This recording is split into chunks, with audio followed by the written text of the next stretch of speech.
Good morning and welcome to the, thank you. Welcome to the third day of the our Convergence Next meeting.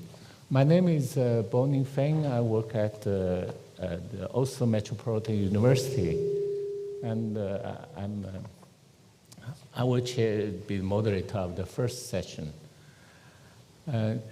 To start with, I will have a short introduction of this CCN Education Focus Group, which, I have the slides, please. Yeah, thank you. Am I supposed to use this? Yeah, and you see my name is there, but actually this work is done by many others, led by my colleague Felicia Cotos, who couldn't be here today. So, but she is the main person who prepared this presentation. Yeah, the CCN Education Group was set up in 2020 and brought together all the 4 pilot projects: CONCORDIA, ECHO, Cybersecurity for Europe, and SPARTA. And ECSO, which stands for European Cybersecurity Organization, joined the group last year. Later we will hear a presentation from ECSO. The CCN Working Group, Education Group, aims to take advantage of the strengths of each pilot project, combining and consolidating the available resources and investing them in complementary activities. The objective of the group is threefold. The first is to share their work and findings from the project level. The second is to support each other initiatives in the project ecosystems. And the third is to collaborate by running together specific activities. ENISA is overseeing the cross-pilot cooperation by acting as an independent, competent, and trusted partner. The CCN Working Education Group is looking into the creation of European education ecosystem for cybersecurity to support the work of the future network of cyber competence centers and contribute to the EU efforts in closing the cybersecurity skills gap. I will give a very short overview of the different activities by the pilots. Here, by the link, there's a link to the CCN education page that you can be made available. The collaboration is structured around specific strengths. From mapping, it's too small letters, but it's from mapping existing programmers and courses to a common skills framework, and from the creation of innovative certification schemes to develop the European education ecosystem. The visual displays the sum of activities the individual projects are deploying under the different strengths.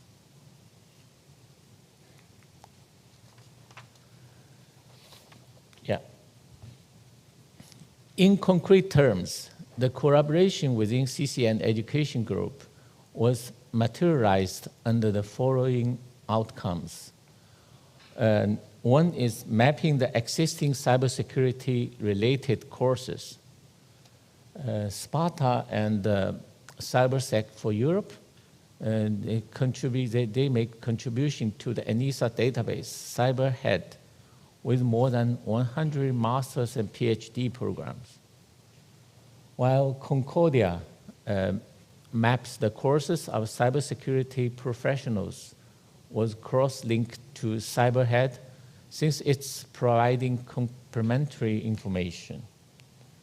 That's the first. The second is on the skill framework. Is ECHO and ECSO and ECHO with contributions from other pilot projects. They set up a corporate HR survey, which is an initiative will be briefly introduced a little bit later by ECSO. The third is on the skill certification. Concordia and Cybersec for Europe collaborated on the joint project for certifying the mock platforms. The fourth is the methodology curricula content. When it comes to building the cybersecurity education ecosystem, the project jointly participates in small and large-scale events to present their work and the results of the collaboration, to engage with ecosystem and get feedback from it. Between event, we mentioned the RS 2021, Convergence Next 2021, FIC 2021, Concordia Open Door 2021, and the current one, the Convergence Next 2022. The main priority of this year collaboration is to define a possible governance model for the European education ecosystem in cybersecurity. And today we would like to share with you the structure of the governance model, which we think that would contain the following elements: stakeholders identification, covering actors from EU bodies and national representatives to the project partners, self-organized communities, and relevant NGOs. And the second, the vision and the mission of the ecosystem as a whole. The third is the organizational structure on different levels, EU, national, local. And number four is process identification, describing the strategy planning to be put in place to help reach this vision. And the fifth is the role and the responsibilities of the different actors involving in implementing the strategy. So your feedback is needed. Please contact the email address at contact@cybercompetencenetwork.eu. Thank you.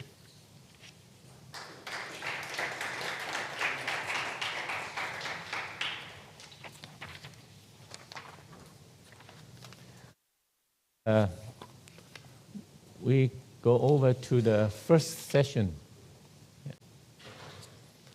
First session of today, it's called Capability Building, Education, Skill Sets, etc. Cybersecurity education, including the educational focus group. The first, I will give a brief introduction about what has been done from the Concordia project. And my colleagues, Carlos, will present the activities for Cybersec for Europe and SPARTA and ECHO. Yeah. And then will be followed by Nina Olesen, who will talk on behalf of from the ECSO Working Group 5. Thank you. So, the Concordia, it's the establishing a European education ecosystem. As you learned several times over these days, Concordia is one of 4 pilot projects. Concordia has a specific task of education, where the main objective is to contribute to build a European education ecosystem for cybersecurity. The main target audience of our activities are the cybersecurity professionals, mid-managers, and executives. In view of the building the ecosystem, we are deploying a set of activities which could be grouped under the following categories. Promoting courses for professionals via dedicated interactive map. Creating its courses and associated certification scheme. Collaborating, as already shown in the last presentation, we are collaborating with the other pilot projects with ECSO and ENISA on common topics of interest. And sharing by engaging with the ecosystem in specific events and sharing our outcomes. In the next slides, I will briefly introduce some of our activities. First is the mapping courses for professionals. Concordia mapped a series of short courses and training relevant for cybersecurity professionals. We plotted them on the map and added some filters to help search easier, searching of the database easier. The map is useful for individuals who are interested in upskilling or reskilling in cyber domain. It's useful for corporates who are looking for courses to be offered to their employees. And it's useful for course and training providers who are interested to promote their content via a new channel and to identify missing contents in terms of knowledge and skills they might want to cover in a new course. The Concordia map is complementing the ENISA Cyberhead database of master and PhD programs. In the first year of the project, we have developed a methodology for creation and deployment of courses for cybersecurity professionals. The methodology proposes a process focused very much on the interaction with the industry. The different stages of the process are explained in a structured way via a how-to bullet point list of actions and includes examples and useful links for the individual stages proposed.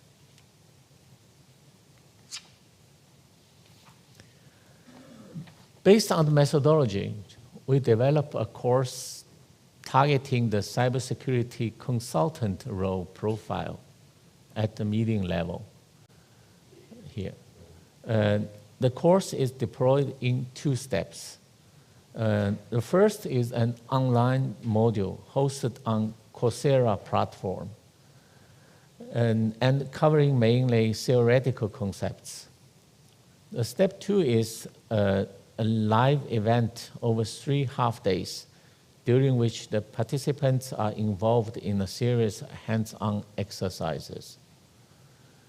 To date, we trained over 100 participants coming from different European countries and working on different industries such as telecom, e-health, e-finance, but also working in national administration bodies.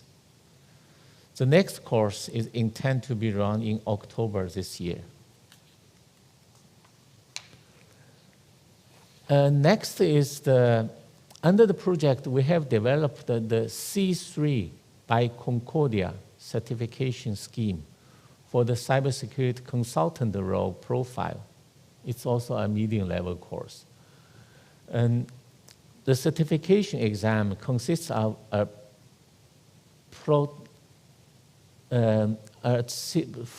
theoretical test and a practical test run on KYPO Cyber Ranch platform, which is an open source platform,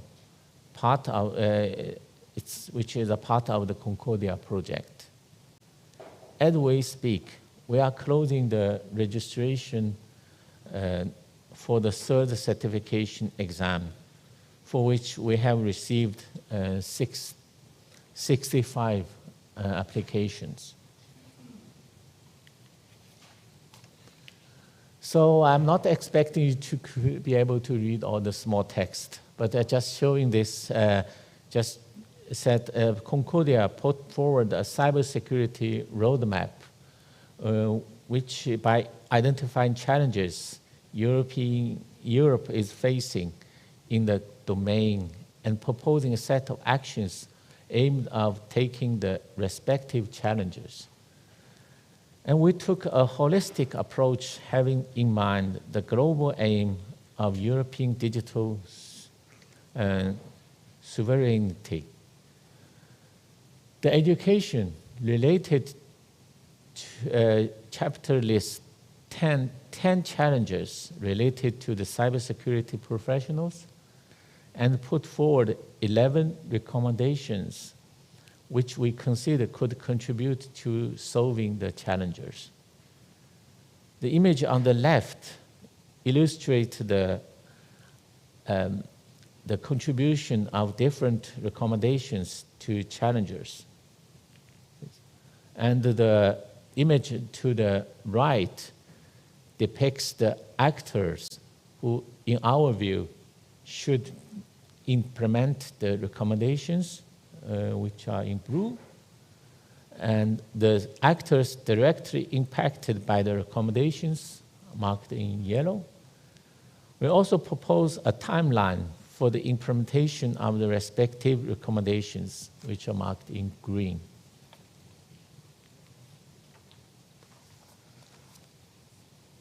Last but not least, we are contributing to the building the ecosystem via a Concordia-specific group, the Observers Stakeholder Group, OSG, which brings together entities having common interests, such as education.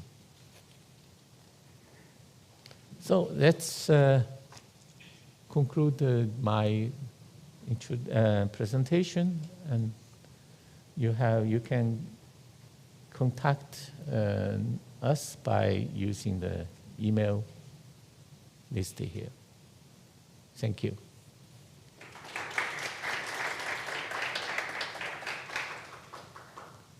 Yeah. Do you have any questions?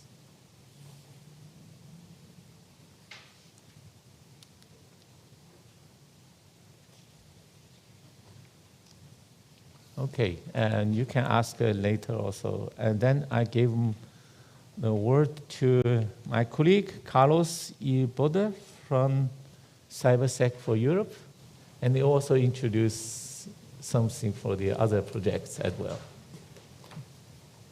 That is right. So while the slides are being set up, let me explain why I'm also presenting for SPARTA and ECHO. So there were some logistic issues at the last moment, and it would actually be a shame for 2 of the 4 pilots not to be present here. So the way in which we attempted to resolve this is by having SPARTA and ECHO contribute with slides and notes that I am going to present on their behalf. Of course, unfortunately, I cannot promise the same quality and depth of content that they would have provided. I am just going to do my best. Any questions that are related to this project, I will also try to answer to the best of my knowledge, but also these questions should be better recorded for a reply by them directly. So, yeah. Hello, I'm Carlos. Let's start directly by presenting some of the results of SPARTA that are in relation to the education's focus group, of which this is the panel. SPARTA has contributed with in their education work package with many deliverables, these 5 that you see here. The ones which I managed actually to learn by heart were the cybersecurity skills framework, the training evaluation pilots, I think that is deliverable 9.3, and there was some very nice contribution also in workspace integration evaluation, that is the last deliverable. Of course, these are deliverables in the sense of, well, we are all used to this, in the sense of documents which are summarizing all the work that has been done and is extremely important for the European Commission. Something very nice also that SPARTA has done is provide platforms that maybe make all of these results closer to the general public. One of these results is, for instance, the education map, very similar to what Bonin was showing from Concordia. So SPARTA has mapped bachelor's and master courses that are related to, so that teach a content of cybersecurity, mostly in Europe, but there's also some courses that have been mapped, several ones actually, in the USA. And they're having courses also mapped in Oceania continent, so essentially Australia, I think, and New Zealand, and some in Japan and the east of China. So that's there. Anybody can actually enter the page and see them. Then they have also designed this curricula designer. So at the beginning I spoke of a deliverable of cybersecurity skills framework. This is for SPARTA attached, or actually it means the curricula designer that they have published there, in which educators can build a curricula by inputting the different courses that they have to learn, so the different content of these courses, building up the dependencies among them, and creating a full educational program out of it. And of course, a lot of interesting research papers. So these results are in close connection to many of the events that, of the main events that SPARTA has presented and has led. These are the three events that you see here are essentially workshops. Now the word workshop is, I don't know, a bit of a misnomer in the terminology of, at least from my background, from computer science, informal methods. When we say workshop, we do not mean a place where we get together and work. No, we mean a small conference. So actually, these two events here were termed training workshops. So these two workshops here were events where people would get together and work. You could call that workshop, but they are called here training workshops. The first one, this ULPGC, was dedicated on training academic personnel on using this curricula designer to, design a curricula for cybersecurity activities. And the second workshop was rather than education aimed at training for, what was this? For professionals in the critical infrastructure sector on the, cybersecurity related content. How to use this when they are working in their field. And also, SPARTA organized last year ETACS. This is a workshop satellite to the ARES conference, very relevant for cybersecurity. There was a panel in this workshop where 4 pilots and ECSO had an opportunity to speak and debate. And there's intended to be an encore already in September this year. I think it's September. So there will be another ETACS workshop, and there's the intention to have another panel with the pilots and ECSO. Yes, so this is a lot of work, very interesting, useful work that has been done already. What is going on now with SPARTA? Well, right now, I know that Jan Heine, the person who provided the slides from SPARTA, and Ed Bundas, a colleague, they are part of the ad hoc working group of ENISA, where they are working with the European Cyber Skills Framework. This has been in development for roughly, I think, a year, and there's expected to be a final version, 1.0, around September. And they are now slowly transferring into a new project called Rewire, as far as I understand. So the thing is, SPARTA's lifetime is reaching its end about now-ish.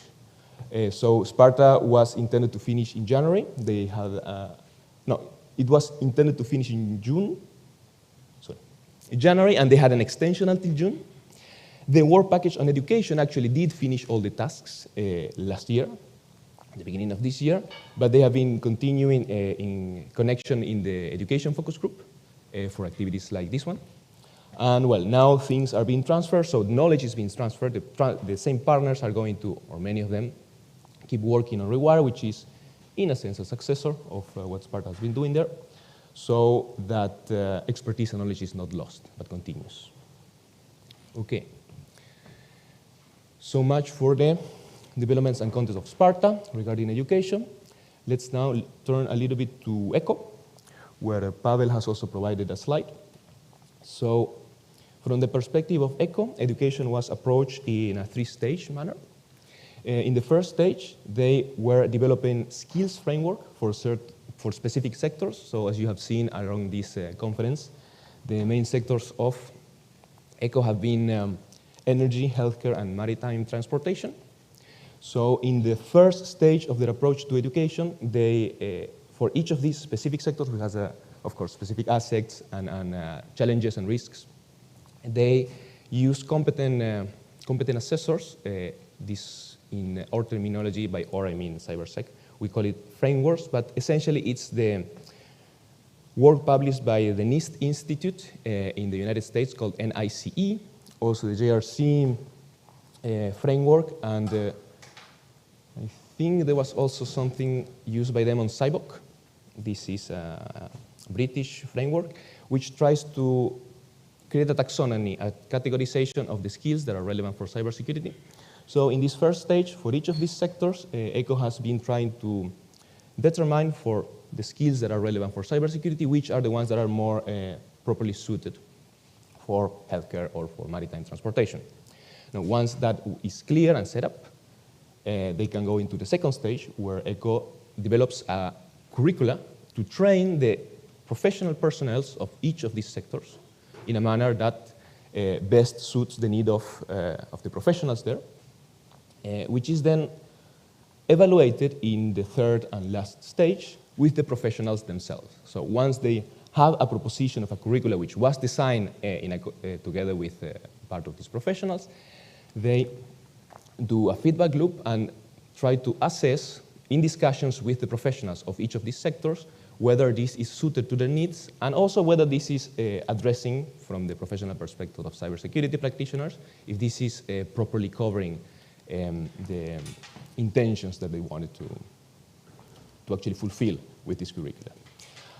ECO has not finished yet. Their intended end of project is at the end of this year, if I understand correctly. So I understand that they are now on the feedback loop, so getting feedback from the professionals on the curricula that they have already designed. If you want more details into that, I will ask you to contact Pavel, or somebody from ECO. Yes, so that is the content that I could prepare and present to you about SPARTA and ECO. I know that there are representatives of these two pilots in the audience. I hope I did not do too bad. You can tell me afterwards. But now let's turn a little bit into the content of CyberSec for Europe, where I can go a bit more in depth, because that's the project where I am working in, the pilot. But before doing that, let me also show you a slide that was presented. So I presented this in a webinar last year. I think it was around October or September, where I had to present the work that is being done in terms of cybersecurity and the competence centers in Europe.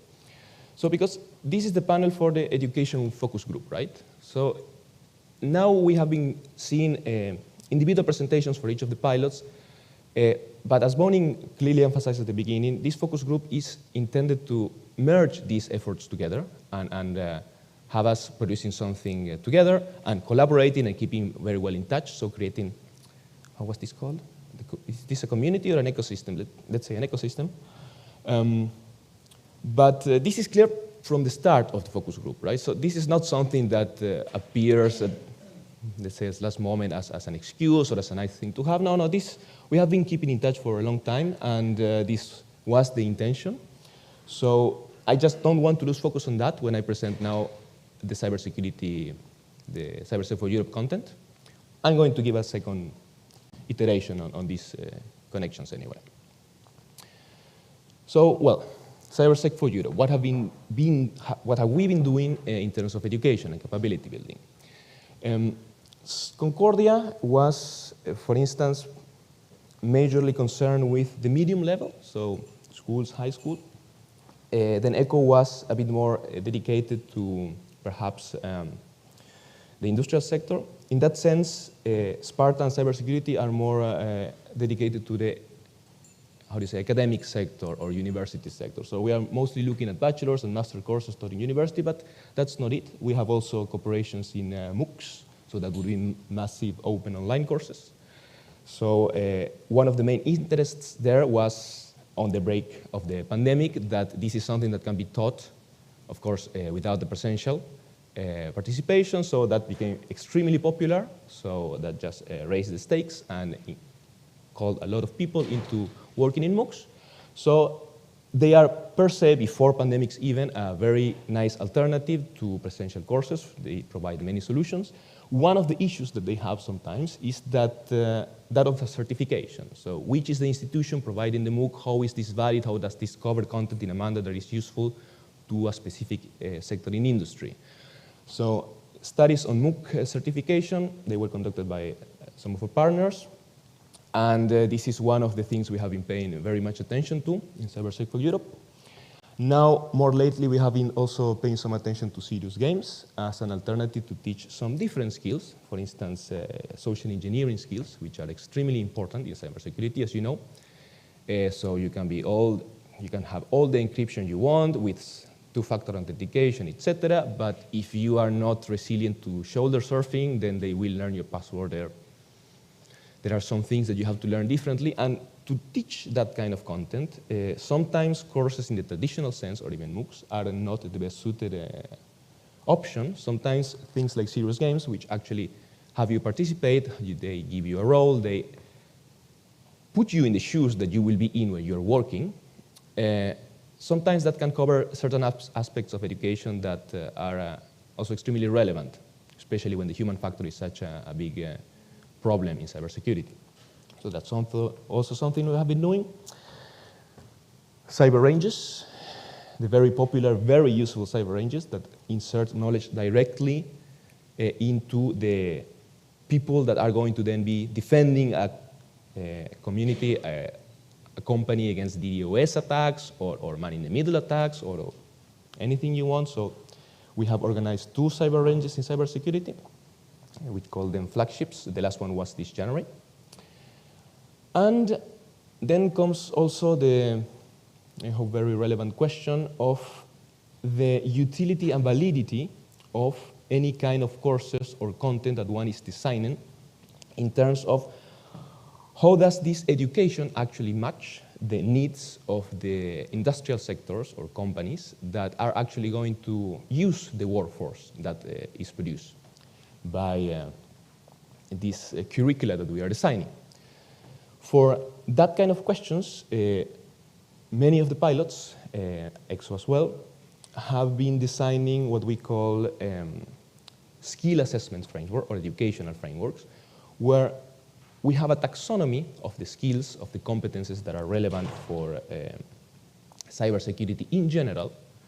And on top of that, we can map specific occupations, specific job profiles, as we call it sometimes, data protection lawyer. So notice, for instance, that this is a lawyer. This is not necessarily an IT professional, but this is a person that will be dealing with cybersecurity-related things, maybe privacy, but this is also extremely relevant for the cybersecurity field in a pure sense.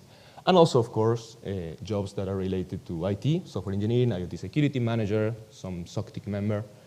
And the idea of these frameworks, or at least the one that we have developed in Cybersec for Europe, is to, when you have one of these occupations, one of these jobs, you can map it to the different degrees of need of the skills that are categorized, that are in the taxonomy of cybersecurity skills. So if I am talking about a software engineer, how much should this software engineer know about risk management in a scale from 0 to 3, where 0 is, this is completely irrelevant.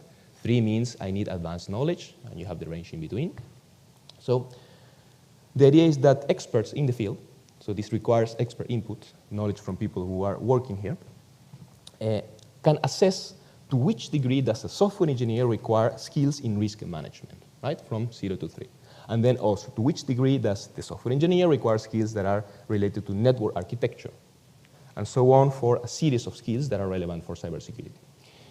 In this way, we can have a more clear understanding of which are the specific needs in terms of educational content, which is the one that we are intending to help and design, that are required to fill an occupation that is clearly in the field of cybersecurity or clearly affected by it, or that where they will be playing in a role. And then from this plethora of skills assessed for the job profiles, we can start to design a curricula or an educational basis that is going to satisfy this. The key point here is also that these assessments of which are the skills and to which degree are they needed for specific job profiles is actually given as input by the people who provide these or need these occupations to be filled. So that there we have a connection, direct connection from the needs of industry and companies to what is going to be taken by us in order to design a curricula for education. Okay? So let me go a bit more in depth with this, in particular for how was this done in the scope of cybersecurity. This framework that I call this skills assessment framework is divided into different knowledge areas. This would be like big cross divisions like data security, social security, organizational security, etc. Each of these areas has a series of skills or knowledge units which are more clearly defined and more finely grained. Like in data security, you can talk about cryptography, digital forensics, and these other skills that you see here. The idea is that this taxonomy of or categorization tries to fully cover the spectrum of activities and skills that are needed in cybersecurity in general, and they were not invented by us. There is a lot of work already done on this field in the categorization of cybersecurity skills. In particular, the approach we used was to assess different frameworks that exist already in the literature and that are being used by industry and by academia. In our results, we went very closely to the definitions of the ACM, which are more closely related to academia, for instance, than the NICE framework, which is developed by NIST. Anyway, we did also take some of the skills that were developed by NICE or NICE. And as you have been seeing also in, I don't know actually if I mentioned it, but in the categorization that ECHO did for their frameworks, they were working also with the NICE framework. They were working with the taxonomy of the JRC. So you see that this is, maybe if you will, I call it a standard approach. In any case, using this categorization, we also define, we try to define as clearly as possible the different levels of requirement of a skill. 0 would mean irrelevant. 1 would mean the skill is needed only to a basic level of understanding. I just have to need to understand the concepts. 2 would mean, okay, I just not only understand the concepts, I can also apply them, but only to the standard level. Like everything that is standard goes, and that's good to fulfill my job. 3 means essentially I have to be a researcher. I have to know the state of the art. I have to be able to go beyond it even if that is required. So the idea of the framework of Cybersecurity for Europe is when you have a specific job profile, say that you are a cybersecurity auditor, or you are a software engineer, or you are a network admin. In those cases, you grab the job profile, put it here, and assess it. Have it assessed by professionals in the field. Now, we have done this. Initially, the definition of the framework and the application of the framework to specific job profiles, this was part of our works. There are deliverables that clearly explain what was done. But this, that we have found so useful, we went a little bit beyond. So we also now tried to, beside what was the original intentions of the project, assess some job profiles that are thinking into the future careers, not future as in they do not exist now, but as they will be also very relevant for cybersecurity from 5, 10, hopefully maybe 20 years from now. And we have used that to perform a new study, also taking input from the community in terms of industry and also academic researchers and educators, to perform a study on what are the skills based on our framework that are needed to perform on this specific education. So that study the gathering of data has concluded now. We are now analyzing the data. This is not published work yet. That's why you see names. That's why I am reticent to speak too much too soon. Actually, I have a member of the audience pointing a sniper here at me right now, so I should keep it low. But the things I can tell you about the study so far, of the analysis that we have done, is something that you have heard already before, that the priorities of academia and industry, at least for the skills, for the job profiles that we have analyzed in our study, are not really, really well aligned. It's not that, of course, they think nothing alike. No, there is a big correlation on the assessments that these people perform from industry and academia for these job skills. But still, we see that, for instance, as far as we have seen in our data, the societal security takes a very much higher role that it has done for academic respondents. So industry believes that societal security is more important than academia thinks in this study. Conversely, we see data security in the top 3 by academic respondents, and here for industrial respondent that doesn't even show in the picture. There is, interestingly, one point where academic and industrial respondents coincide, and that is that human security, that includes skills like social engineering, is actually not really needed to perform in the job profiles that we have used there. Which sounds a bit funny when we have so many talks, and I see always agreement when we say, yes, social security is very important, so social engineering is one of the key. The human factor is something that we really have to keep in mind. And yet in our assessment, we see that this is the point where academia and industry coincide. Yeah, human security maybe should be taught, maybe not. It's not needed to such a high degree. Interesting. So maybe a little contradiction. Maybe we have to gather more data. Maybe this was based on the specific occupations that we use for the study.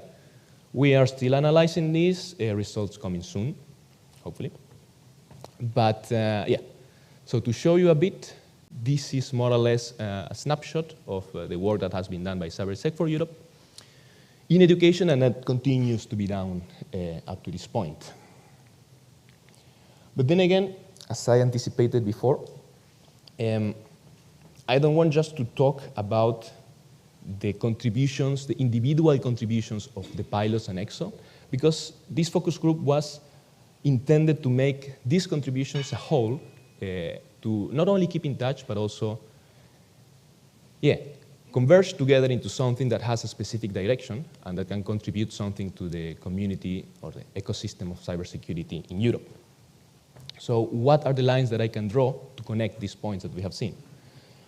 Well, first of all, let me begin with the study itself that we are just conducted. So the study is going on of the data, but the survey is finished. So we took all the input, and this input require input from practitioners in the field, from people from academia.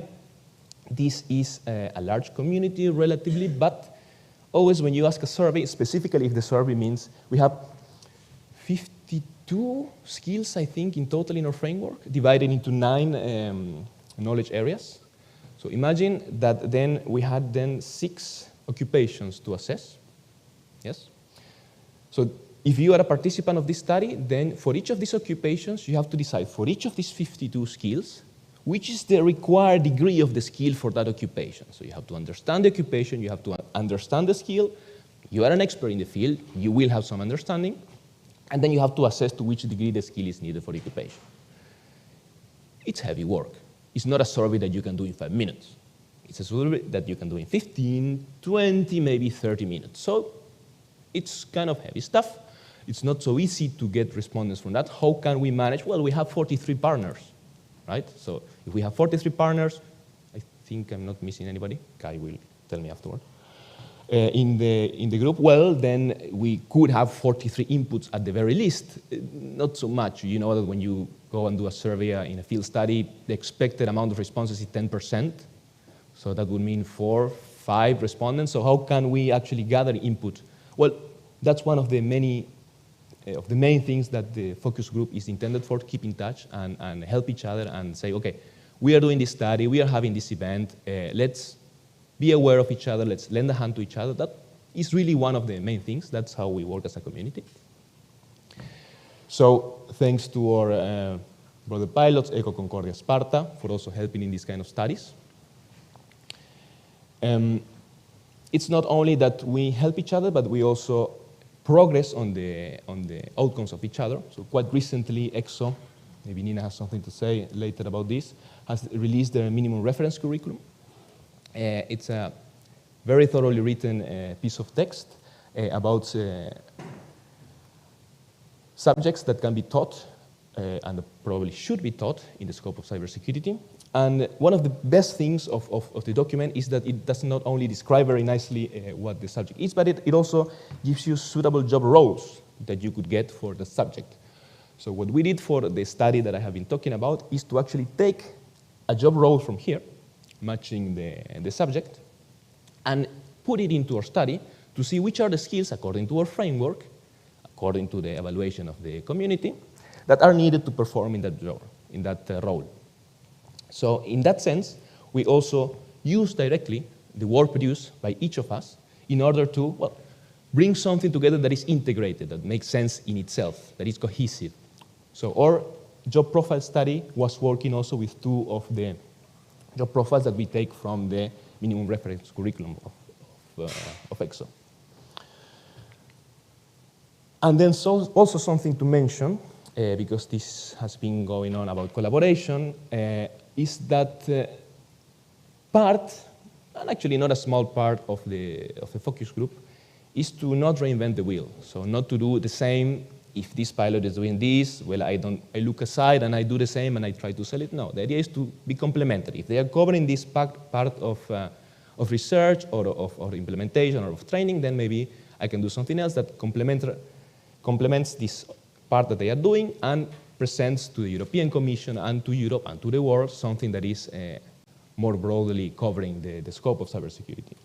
The example I take from here, from the presentation of Bonin right now, just before, is the skills framework. So you have seen that, for instance, Cybersec, ECO, SPARTA, and ENISA, they are all producing skills frameworks in the terminology that I've been using. So why? Why do we need 4 of them? Isn't it enough with 1 or maybe at most 2? Well, let's look closely into this picture because it doesn't exactly mean the same thing when we are talking of skills framework. Of course, this slide was an overview slide, so this is to group things together and make them easy to comprehend, but let's now look more in depth. What is a skill framework for SPARTA?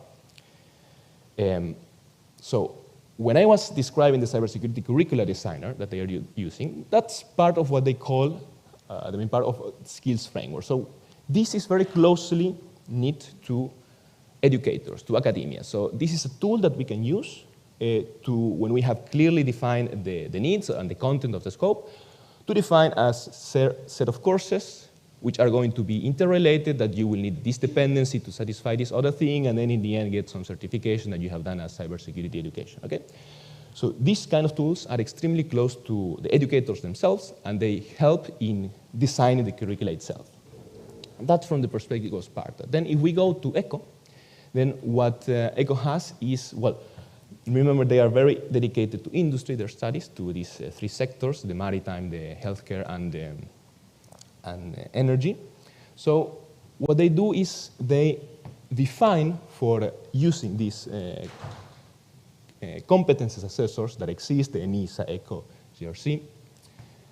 There was not CyBOK, okay, I mistake that something before. But they use these competence assessors to see for the sectors that they're analyzing which are the skills that they have to teach, to create then a curricula that they're going to later evaluate with the industry practitioners. Okay, so that's quite different from what we saw just now for SPARTA. Then we look at ENISA in their education ad hoc group, something that is not even cooked completely yet. I think we should expect this by August or September, but we have already a draft version 0.5 of their European cybersecurity skills framework. And in this case, what they are performing is to define clearly and as detailedly as possible profiles that are relevant and that are very important to actually teach, because these are things that are needed and used by academia. Okay, so again, we see a different interpretation and a different contribution to the community, which is also called skills framework. Finally, but I've been talking too much already about this, the framework that we are using in Cybersec for Europe, where you map a specific job profiles into these categorizations of skills, and then you see to which degree is the skill needed for the job profile. You can take this output So these assessments by the community, as well as what you could do with the ECO framework, for instance, and use it to define something that is going to create a curricula in the curricular designer of SPARTA to fulfill and actually cover part of the necessary profiles that ENISA is developing in the project. So this is how we also not only keep in touch with each other and help each other and integrate, but create a complementary work that tries to cover the spectrum of education to the best possible level. Now, before concluding, let me also say a last comment that also Bonin touched upon. As a focus group, we also we are trying now to define a content that comes exclusively from the focus group. So something that is not only cooperations and working together between the pilots and ECSO, but also actually a product itself of the focus group. This would be the governance model. A bit of a challenge, given the reality that some of the projects are concluding, but we are still keeping in touch, as you can see. And very likely we are going to need your input and your help. So we have had already help from governance work packages, for instance, work package 2 in cybersecurity. So Natalia Karenko has lent a very great hand there in defining parts of the aspects that we will be needing for the governance model in education. But this is work still continuing. This is work that we hopefully are going to offer to you as soon as we can as one of the many results of the focus group on education. That's all from my part. Thank you.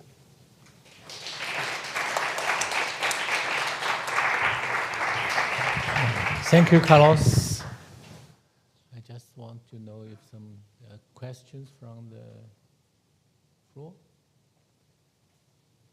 Yes. Hello? Okay.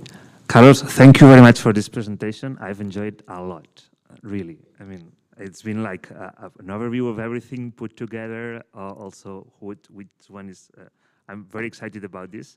You know, at the Cybersecurity Agency of Catalonia, we are putting that to place. I mean, we have one let's say, challenge, and we are using all the work you've done, the 4 of the projects, trying to put that in practice.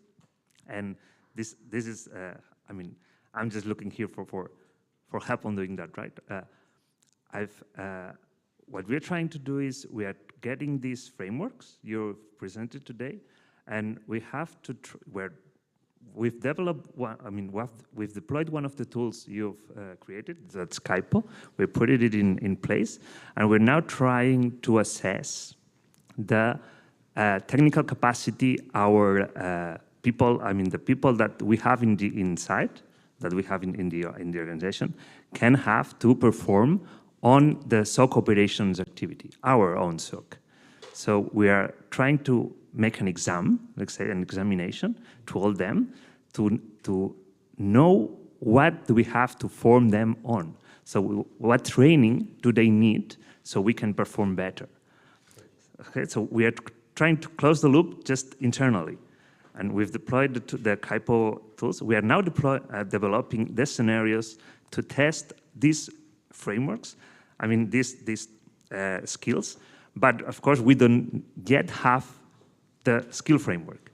We don't yet have the tool to connect the skills, I mean, the abilities or the needs that they have with I mean, to standardize somehow these skills and to put them on scenarios that then we can share with the community and say, hey, this is a scenario that's not just made for my internal position, but it's a scenario I would like to share to the world because it's giving you this, and this skill. And guys, practice these skills through this scenario I've been using because I have a need. And because I have a need, I'm deploying this thing. So I'm just here saying, if any one of you wants to work on this, please come talk to me afterwards and we build this together because it's, I mean, really, it's amazing the overview you gave me about how all the project is building on what do you need for example, for e-health specific SOC? What are the capacity building that operations need? What is the level of that ability they need? That's really amazing, amazing. Thank you very much to all of you. I mean, I understand this is so to all in this room, thank you very much for all this effort. And I just want to, if you want more, please contact me because I really want more. Thank you. Thanks for the comment. Maybe a minor follow-up there, because I did not mention that this assessment framework that we do when we define these occupations to give a better context to the assessor, the person filling the numbers there. We create a case study and we create scenarios where these occupations develop and interact in the case study to give a better understanding. So I think what you described goes very much into that category, and this is the input we start from to then take input from the professional assessors and clearly define which are the needs to then go and input to academia or middle sector, etc. So yes, I'm interested in. Thank you. And last question.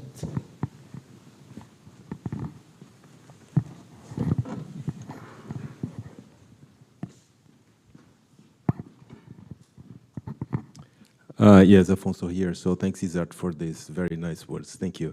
I have a question because you said something that actually worried me, Carlos, about the social part of the cybersecurity.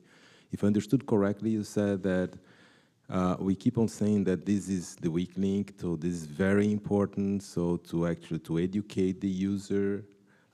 Or the human in the loop, and then you said that this has not actually emerged as a priority somewhere. Is that correct, as you said? That's the assessments that we have had. This is the point where academia and industry respondents actually coincide in the assessments for the job profiles that we defined. None of them put skills that belong to the area of human security too high in the ranking, which was something that struck us. Like, okay, why not? Why is social engineering not important in all of the job profiles we have said? We understand that it should be. How we teach it is another question, but should it be taught? Is it something that is required to at least a standard level? And the general answer was not too much in our responses so far. Okay, so how would you address that? So that contradiction from, I mean, what we hear and what they actually want to hire. So would you be able to explore that so a little bit, so so that we can understand if there's something that we can do in that space? Two answers there. One from the perspective of awareness, another from the perspective of education. In awareness, well,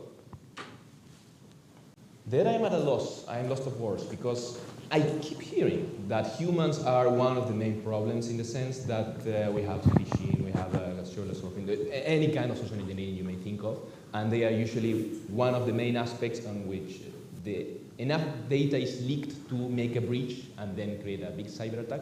So awareness has to be there, but I don't know how to raise it even more than now because I thought this was absolutely understood, at least for this study that's not.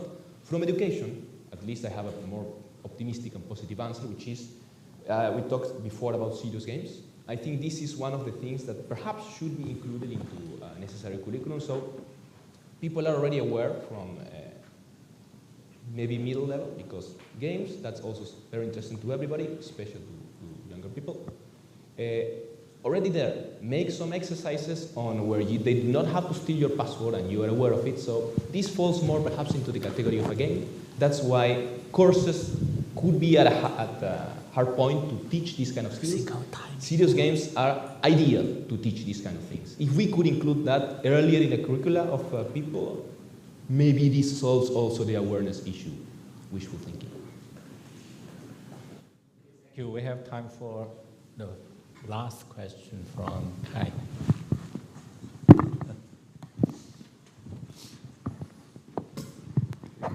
Thanks a lot. Should be a short one. Great presentation. What I didn't fully understand was you said you had this list of what industry likes as skills, and they had social security or security in social matters very much on the top. Then obviously they didn't like or they were not so interested in this social engineering, human capability questions. So what was it? Was industry was interested in this social aspects of security that they gave there as a top? Maybe. No. Wait. Can I? There was maybe we can go to that slide. We can go. Otherwise, we can take it later. But I think it makes sense to take it together with the slides. Okay. I do not have the full categorization here. I think one of the main aspects they were interested in was societal security. That's what. Where the skills, which was the top skill there? I don't know if network defense. I think one of the. But then I have to explain you how was network defense defined for this specific area, and then we will understand why this was such a but it was more into critical infrastructures and the likes, and obviously. Okay, I understand. Yes. Thank you. Then it's like a more comprehensive, not the human as an individual, but the society of the company. That was more or less the assessment. Okay. But let's also talk with Jarno about this, because he's another co-author that I should agree before disclosing information. Thanks a lot. Oh. I presented SPARTA, ECO, and Cybersecurity.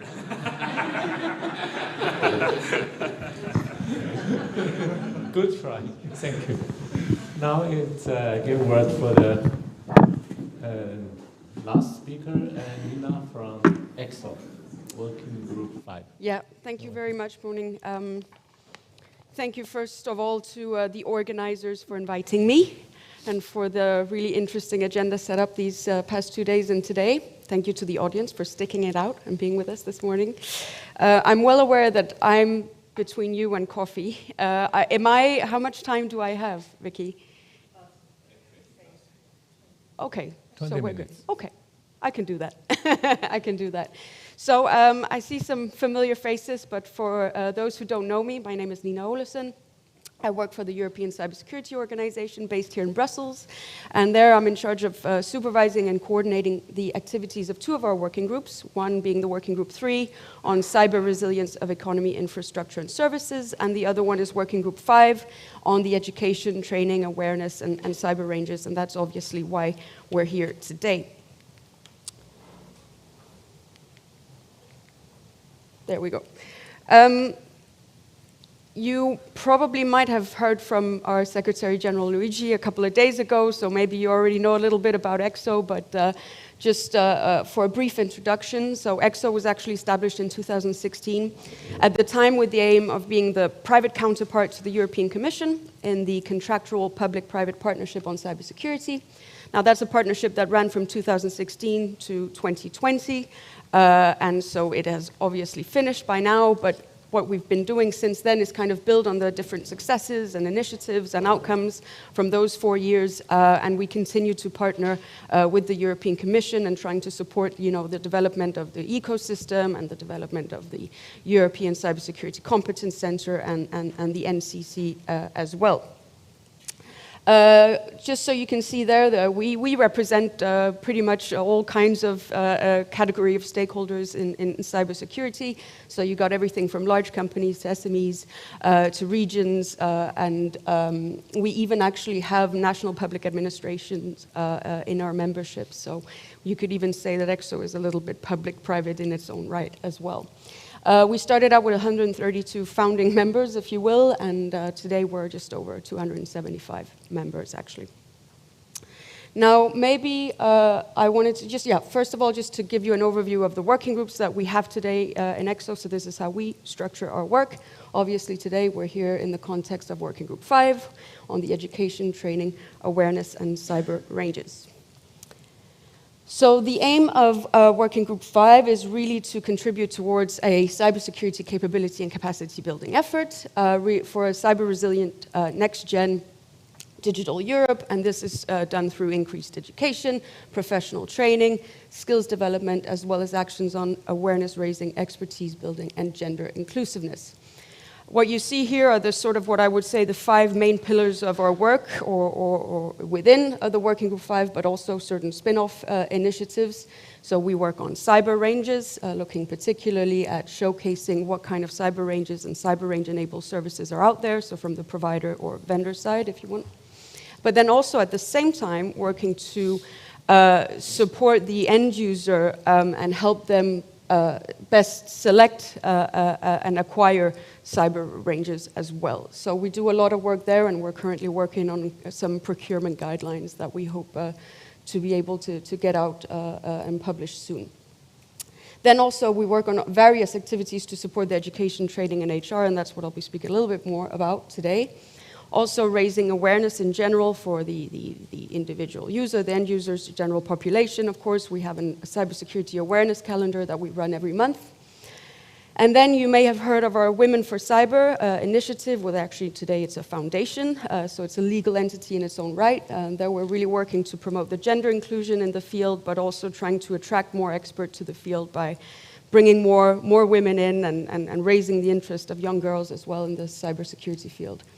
And then finally, we also want to look at educating the youth. So we have a Youth for Cyber initiative where we're looking to see how we can do something at a pan-European way. Here, the important thing will really be to collaborate with national level entities and public administrations, because that kind of work is especially efficient at national level, and obviously you also have the aspect of having to deliver such type of content in the local language and so on.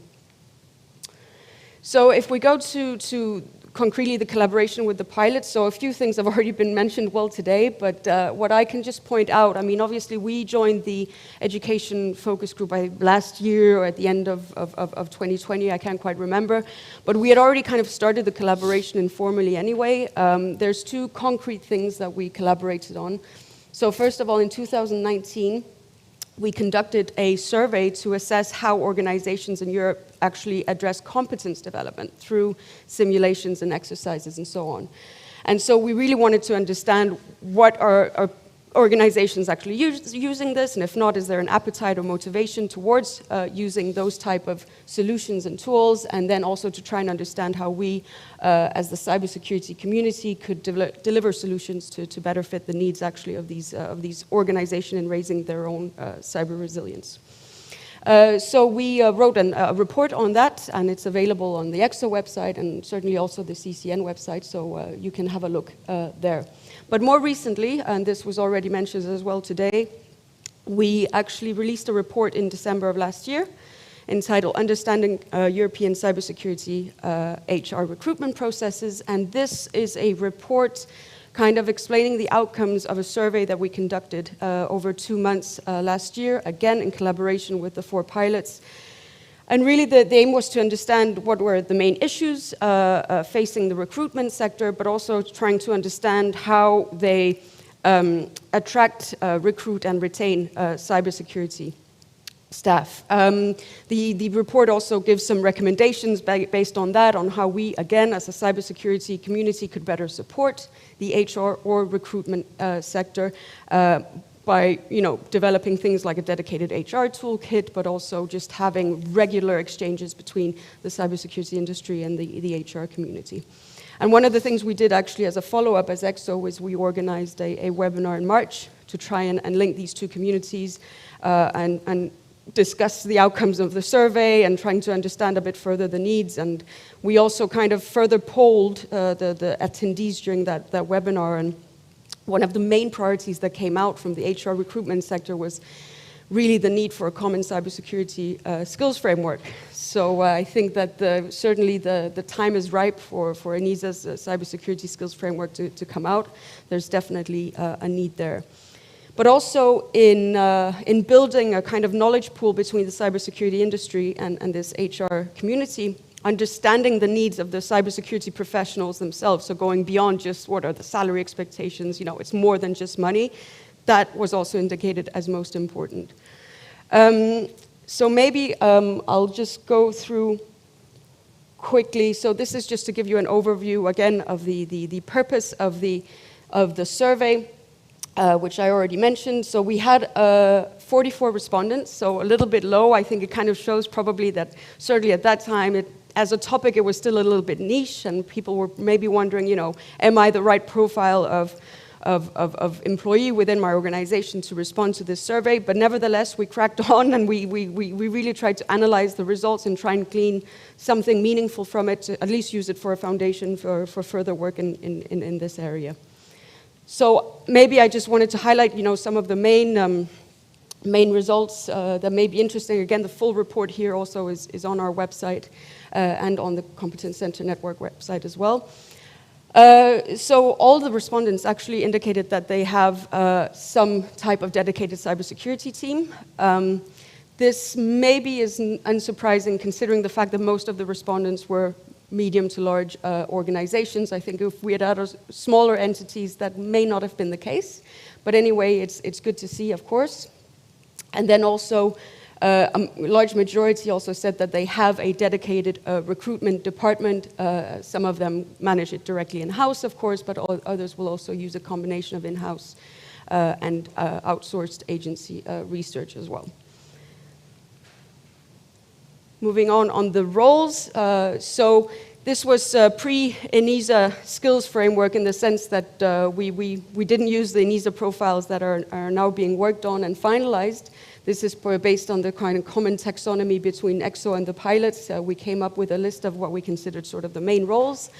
And as per the responses, as you can see, so the security operations analyst and software developers were sort of the main most frequently hired role, and also closely followed by security architects and cybersecurity managers. And then on the lower end of the scale, the less sought roles were cybersecurity researcher and forensic investigator. When it comes to filling cybersecurity positions, I wanted to include this because I think it's important to mention, is that a large majority of the respondents indicate up to 6 months for the recruitment process. So I think that and some even actually said that they have difficulty to fill the cybersecurity positions. And that's something that we're seeing or hearing a lot in the last years, not just through this survey. So there's clearly still, I believe, a big gap, perhaps in the in sort of the supply or mismatch between the supply and demand, or the understanding of the roles and the needs, maybe even in the writing of the job descriptions. So there's still a lot of work to be done, and I think here the sort of co-design solutions between academia and industry will be absolutely crucial, for instance, to define the curricula that can in turn help, you know, map it to the roles, as we have done in the minimum reference curriculum. And then, of course, the common cybersecurity skills framework and taxonomy will help as well. Since we're here mainly on the capacity building or education and training, encouragingly, organizations do seem to be investing in the education of their cybersecurity professionals, so that's very good to see. 39, so that again, a large majority said that they offer at least one paid training per year to their employees. So I was very happy, Carlos, you already kind of presented the minimum reference curriculum. We actually just released the version 2, but just very recently, so it's not in May, so that's online now. So the minimum reference curriculum, actually for us, it's a guideline document, as we see it, if you will, that it really aims to support the practitioners and the course designers with guidelines relevant to the competence and skills development framework, with pedagogical methodologies as well for program requirements. And here we're really focused on higher education and also being compatible with the EQF and ECTS, which is mentioned explicitly in the profiles. And that's good that you showed an example so people could see. For now, we've organized the curriculum into the 4 main clusters that you see there. The most important thing to mention here is that the minimum reference curriculum is really intended to be a living document.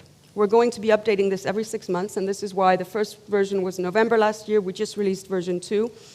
We do not claim to be exhaustive. We know that there's likely things missing, and we're going to be constantly updating the courses, the descriptions, the mappings, and so on, because, again, we also know that it's a very constantly evolving field. And really, we are inviting feedback not just from our ECSO members, but from the community at large. So if you're interested in this, don't hesitate to take a look. If you think that something's missing, if you'd like to contribute to the version 3 later this year, then please don't hesitate to contact me. Then I can mention as well, I don't want to sound like a broken record, I know it's been mentioned already, but it is important for us because ECSO, we are part of the ENISA ad hoc working group on developing this cybersecurity skills framework. And indeed, the first 1.0 version will be released in September. And it will actually culminate with the organization of a conference, a 2-day conference in Athens in September, on the 20th and 21st of September, on skills specifically. And actually, ENISA have just launched an open call for speakers for that conference. So have a look if you're interested in that. But we'll be presenting the skills framework and a lot of other things within the education and skills field. These are the 12 job profiles, wider profiles, that are included in the framework. Right now, again, it's not completely final, but I don't expect those to change. We're working more on the detail, but those probably won't change. What I can mention, and that's more, more for sort of from a personal perspective, is that, ECSO has been playing especially a big role lately. I've been doing a lot of work on the soft skills, integrating the soft skills into the skills framework, or transferable skills, or behavioral skills, whichever you prefer. And we will likely call them transferable skills in the end. But I think that this is really a very, very important point. Because I think by embedding these transferable or soft skills directly into the skills framework, we'll be laying down a marker with the first version out saying this is important. And we need to be highlighting in these skills profiles, just as we should in the recruitment process, the need also for non-technical competences and skills. So that's something that I'm very pleased that we're doing, because I think, like I said, that it's very, very important in this field. So, last slide. This was just a highlight of some of the things that we're doing in the Working Group 5, more relevant to the topic of discussion today. Obviously, we do more things also on the Women for Cyber especially, but where do we go from here on the education, the cybersecurity education ecosystem? I think that we need to continue to build on the collaboration between ECSO and the pilots, obviously. I think that the point is that policies, programs, and initiatives in cybersecurity education specifically are still extremely scattered and fragmented. So I do think that it's important to really work on efforts towards harmonizing, approaches, taxonomies, like for instance the skills framework, and certainly also to link all the existing communities and initiatives that we are obviously trying to do, for instance, through the education focus group, and that I hope that we'll continue to do beyond the lifetime of the projects, obviously. I also think that it's very, very important to implement concrete actions for the benefits of the sector. We've already heard some from the pilots today, working on MOOCs and delivering, specific trainings and surveys and so on. But there's more that can be done, of course. I think, on the other hand, increasing public and private funding for education and training is very, very important. We hear a lot about, this buzzword, and it's, education is fundamental, it's really important, and we have to start from a young age, and we have to, right. But we still need to be better at putting our money where our mouth is. So I think that there needs to be more funding at that level. Apart from that, another important point, education remains a national prerogative. So I think without effective cooperation with member states, with national public authorities, it'll be very difficult to have a significant impact. And from the institutional perspective, so I've just kind of tried to highlight the current ecosystem here, I think that the network of the national competence centers could actually provide a kind of institutional coordination of efforts that could be quite important, and that could actually help to also bring more resources and more funding to this area. So it'll be important, I think, for the cybersecurity community to work closely with the ECCC and the NCCC. And I think that's more or less it for me. I mean, you can see here on the bottom the concrete actions that ECSO we're working on from this year and sort of beyond. Just to give you an idea, we have a cybersecurity education made in Europe label that we're trying to work on developing under our wider cybersecurity made in Europe branding and label. We're also with Women for Cyber working on setting up a Women for Cyber Academy, which will be an online platform, one-stop shop for European courses and trainings. And we're looking to launch that hopefully in September, October. Let's see how it goes.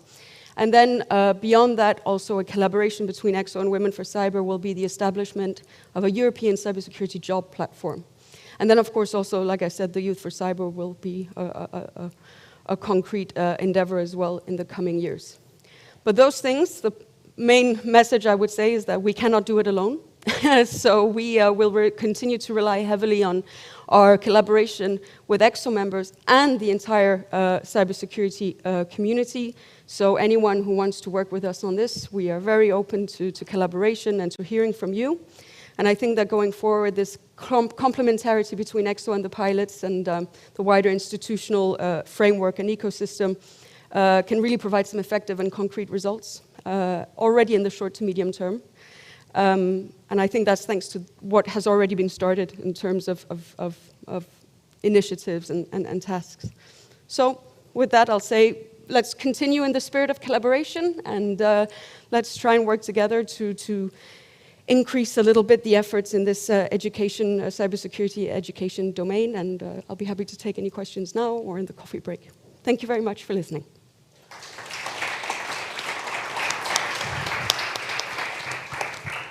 Thank you. We have time for one, or two questions. Afonso.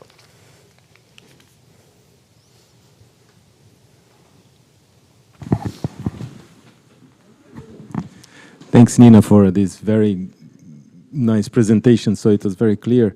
I have a question concerning the report on the HR that you did. Did you have the opportunity to compare the results that you elicited with other professions? So, for instance, you said about the difficulty to hire, for instance. Yes. Is that the same in other professions? So I think it would be good to understand what is specific to cybersecurity hiring with respect to other professions, and also, so you have, I mean, let's say, older professions and new professions. So how difficult it is to hire I don't know, an influencer, for instance. So this kind of thing. So because of course it's different. I mean, if you're trying to hire I don't know, an apprenti boulanger, so it's a baker.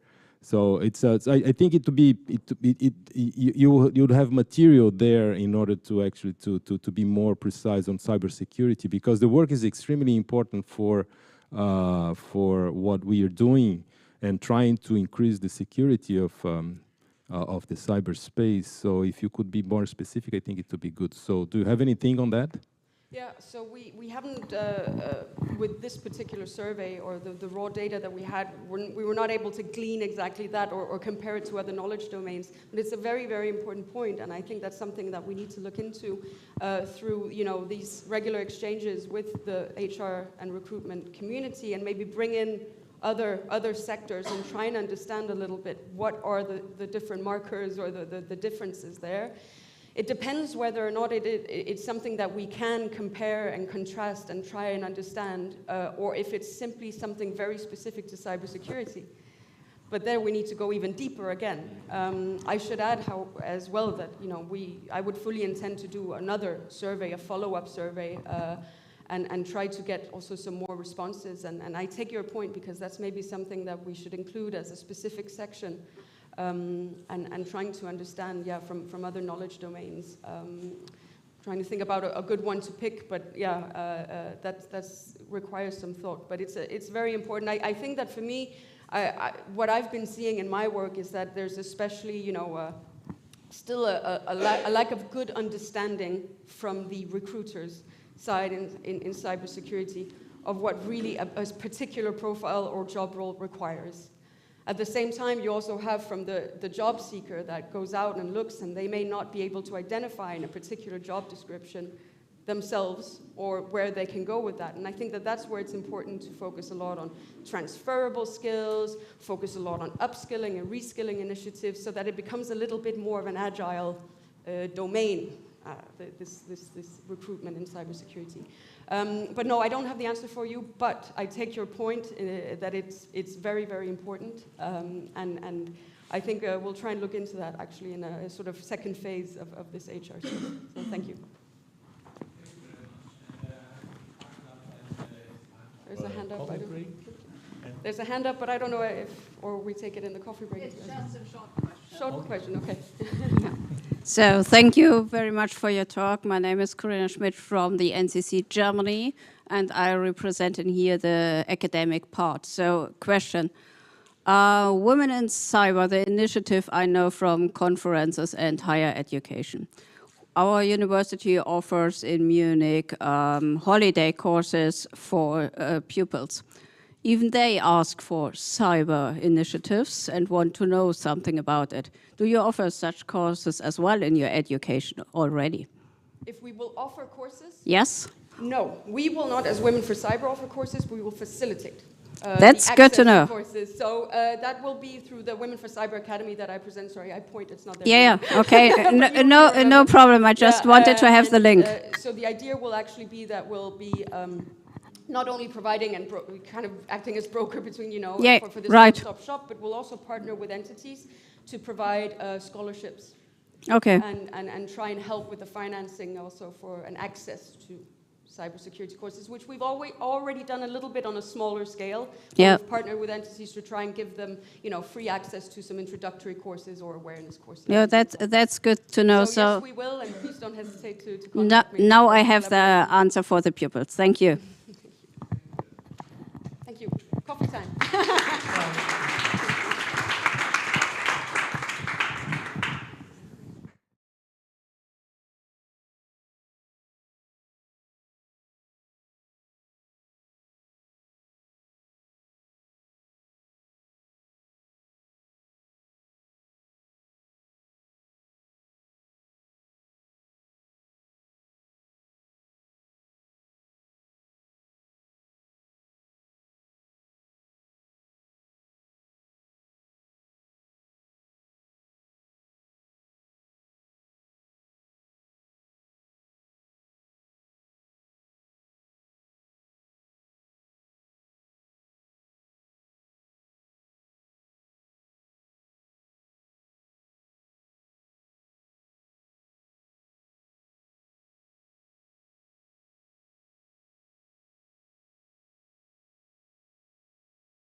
Welcome to the session at 11 o'clock today, entitled Evolution of the European Cybersecurity Ecosystem.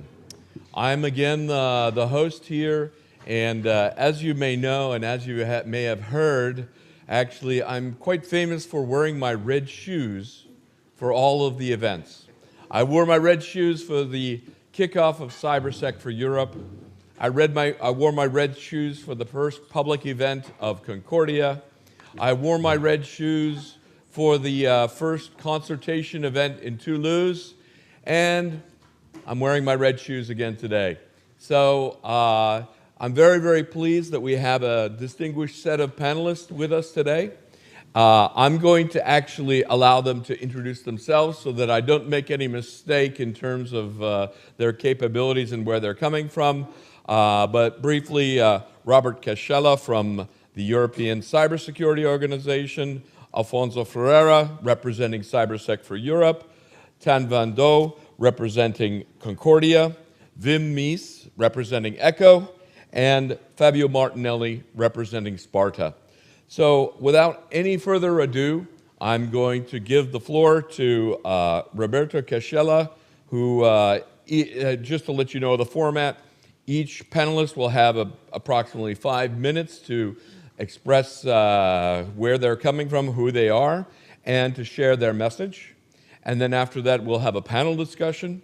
Following the panel discussion, we'll open for questions from the floor and hopefully have a very lively discussion. So, Roberto, would you like to stand up? And sure. Okay, great.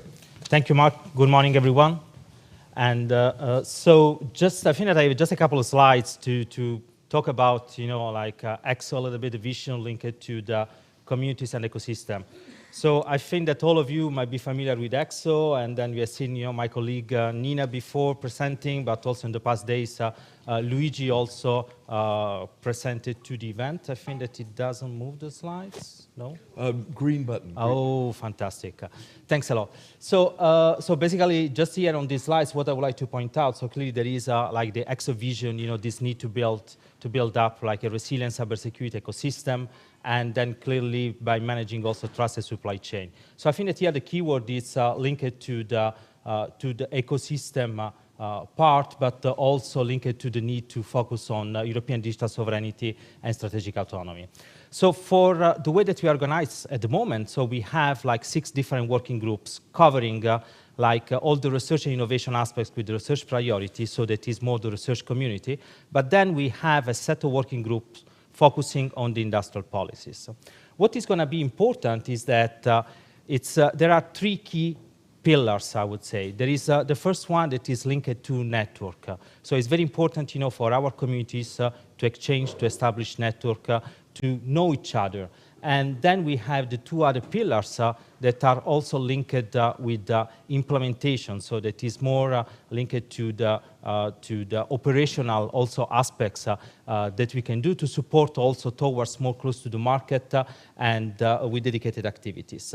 And of course, there is also the link with the public institution, with supporting also the policy instruments and the policies that European Commission is taking up, and also the work that, for instance, ENISA and all the other agencies are doing.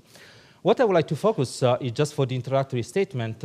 I think that there's been a lot of discussion about the roles of ecosystem, communities. In particular, if you look also at the competence center, they are both also mentioned, like in the regulation. But then we'd just give a little bit of a personal interpretation of that. So what you see on the left, it's just a snapshot, well, an abstract view of the different possible communities. So communities that could be different actors that have a specific goal in mind. So we could have like the educators, also the SMEs, startup, also community linked to the Woman for Cyber, for instance, that that is quite important, also linked to the ECSO activities.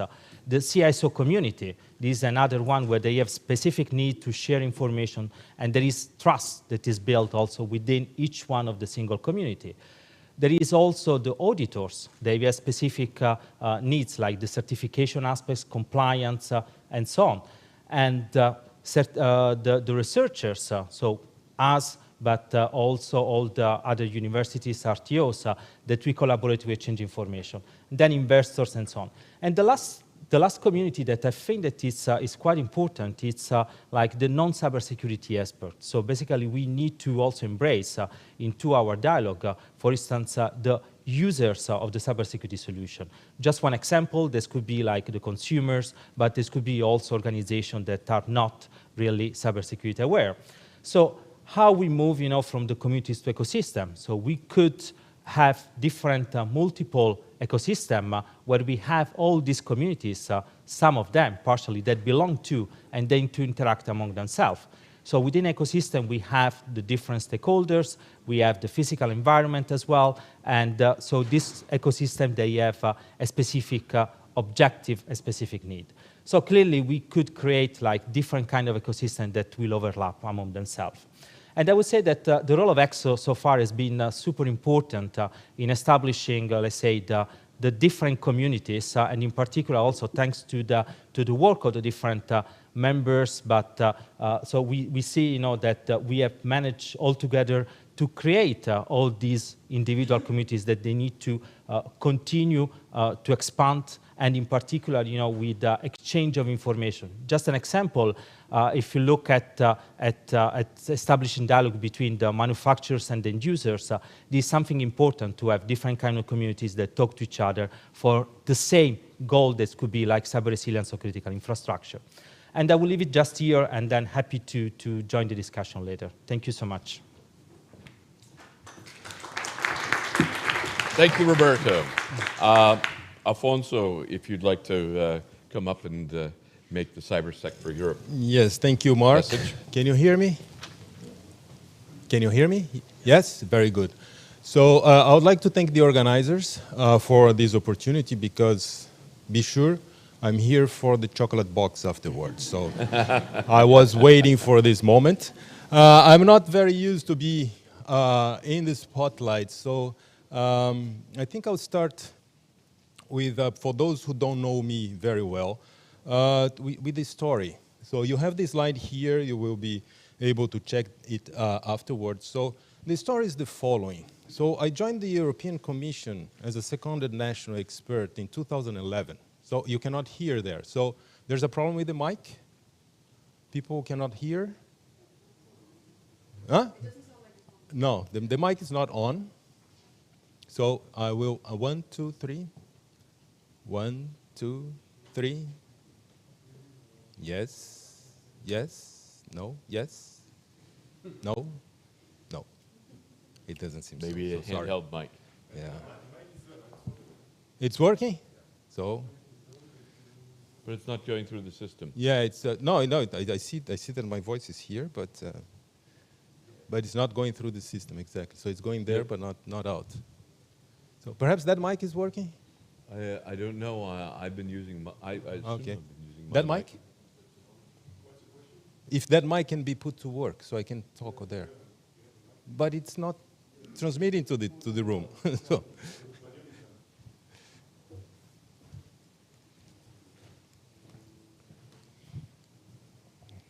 Can you hear me now? No? No. So hello, hello, hello, hello. It's not going through the speaker system.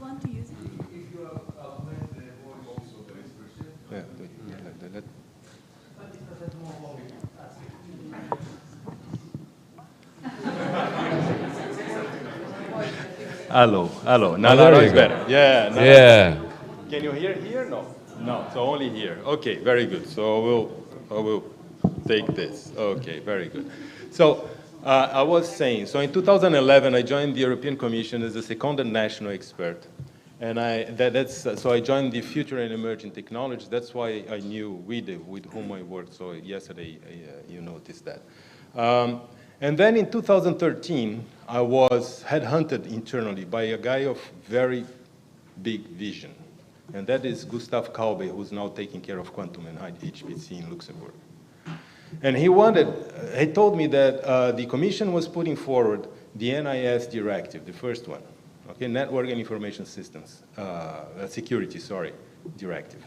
And because of that, so in the directive, there were two working groups, information sharing and certification, I think, or something like that. And he said, but what I see is that we will need a third working group. It's not in the directive, it's not in the legislation. And that third working group will be on research and innovation. We will have to have a strategic research agenda built by the community. So community was a big word here in the first day, right? Community. So that was this guy in 2013, just before Snowden came to fore. So cybersecurity was here, and then 3 months after it was, right? So this guy created, out of nothing, the working group 3 for establishing a strategic research agenda. Then we invited Fabio Martinelli, here present, with Raul Riesco from INCIBE, to chair that group. And we had actually no money, that's what he told me. So you have no budget. And you have 18 months to come up with the strategic research agenda. So that was a nice step. But you will have fun. Then I switched from the future and emerging technologies to cybersecurity. I met Fabio, and we started a great adventure forward. And that was 2013. And then, 18 months later, we had a very nice strategic research agenda. 120 people participated in. It was around 80 to 100 pages. We had several meetings. And we had some other deliverables as well, including an education snapshot that was used by ENISA and whose, continuation you saw this morning by Nina. So this was the community then. And this is why I care so much about the community, because I was there at the beginning because of this visionary guy. And I thank Fabio and others, all the others who participated into that effort. We have some here in the room. But why did it work? Because the CPPP, the contractual partnership, public-private partnership, that was to be created in H2020 for securing funds for cybersecurity, had to have, as a cornerstone, it was a sine qua non condition, a strategic research agenda. So the community was convinced that the carrot was enough in order for them to get together, work for free, build a document, and then they would receive something because their own ideas would be funded by H2020. ECSO was then funded there on the foundations of that strategic research agenda, and ECSO also thrived because there was a big carrot. By joining ECSO, you would be able to influence the funding landscape of European Union, which is big. Now you see that ECSO is no longer influencing as it did, because it's no longer a contractual PPP. But since it got to a scale that is large enough to run on its own feet, now it's okay. Now it's fine. It can continue a life of its own, and it's doing great things for the benefit of cybersecurity in Europe. Why am I saying this story to you? Because what we tried to do in Toulouse, building up a community from grassroots, from the bottom up, didn't work. Why it didn't work? Because we didn't have the carrot. Because the legislation is not fit for purpose, for the community, as we heard in the first day, as we heard in the second day. So it's about the member states deciding whatever they want. It's not about the community. And this is what is missing in the legislation. So in 5 years' time, there'll be the revision of the legislation, and I hope, so that's the third point here that you cannot see, that the legislation will then include the community and a carrot, because if you don't have the carrot, nobody will put any kind of money in it, any kind of effort in it. We tried a lot with all the layers of politicians in France. Everybody said, oh, it's a good idea, very good. Let's see what happens, because they don't have any kind of clarity at the legislation level. When we talked to the community around us in Toulouse, everybody was keen on the idea. All the industry, all SMEs, all the researchers, they said, yes, let's do it. It didn't work. Okay? So there's one silver lining, and this is that actually the CNRS, or the region, because cybersecurity is so important, they put forward a call for proposals, and we answered because we had already, let's say, organized somewhat the community. And so we have a spillover effect of this effort that we did for 3 years inside CyberSec. And this is a 5-year project funded by our region. But it's a project. It doesn't have a legal entity like ECSO has. So we cannot answer to projects. For instance, we cannot say we are this. So this Institute of Cybersecurity in Occitanie. So it's perhaps the seed for something that will help, that will happen if we get the carrot correctly. But if we don't, we'll still continue to be very dispersed kind of efforts inside the community. So my main message here is, I think that everybody's convinced that it's extremely important to have a community that goes forward in cybersecurity with all its aspects. But if the powers that be, if they don't put the carrot in the correct space, then it will not happen. Thank you. Thank you very much, Afonso. Next, we have Thanh van Do, who will speak on behalf of Concordia. Good morning, everyone. First, I would like to thank the organizer that gave me the opportunity to join this really interesting and the occasion to meet a lot of colleagues and that I could discuss and share information.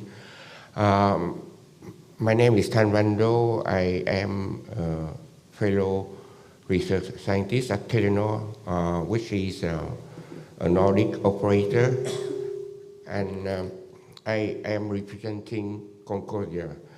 I was joining Concordia, and it was a kind of different project, although I have been participating to many European projects from the FP4, you know, FP7, and then H2020. But to join a project with 54 partners is something different. But I learned, you know, to work with others, and we are doing different things from research, education, PhD students, and education. So it's, but we at the beginning it's kind of difficult and different because it's not like the other project that I was used to, and it took a while, yeah. But then now suddenly I realized that we are now at the last year, you know. So I am wondering, you know, how can we really build on what we have done? Because like the previous speaker, you know, when the carrot is disappearing, then everyone is disappearing, and we are starting again. And this is something that I found, you know, a little bit disappointing in Europe, because, you know, the maximum of funding is 3, 4, 5 years, and that's it. And if we look at in the US, you know, they gave the funding for longer time. It took very many years for Google really to start making money. They don't even have a business model when they did their search engine.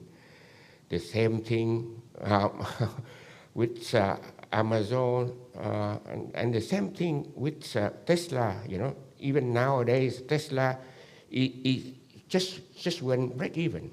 You know, and thanks to Norway, we are importing a lot of Tesla to Norway and then actually subsidizing American industry. And so I mean, in Europe, if we're talking about ecosystem, we need something that is a little bit longer. And of course, I agree that we we really focus on fairness and giving opportunity to newcomers, but every time we start from scratch. And yeah, according to me, this is really a waste.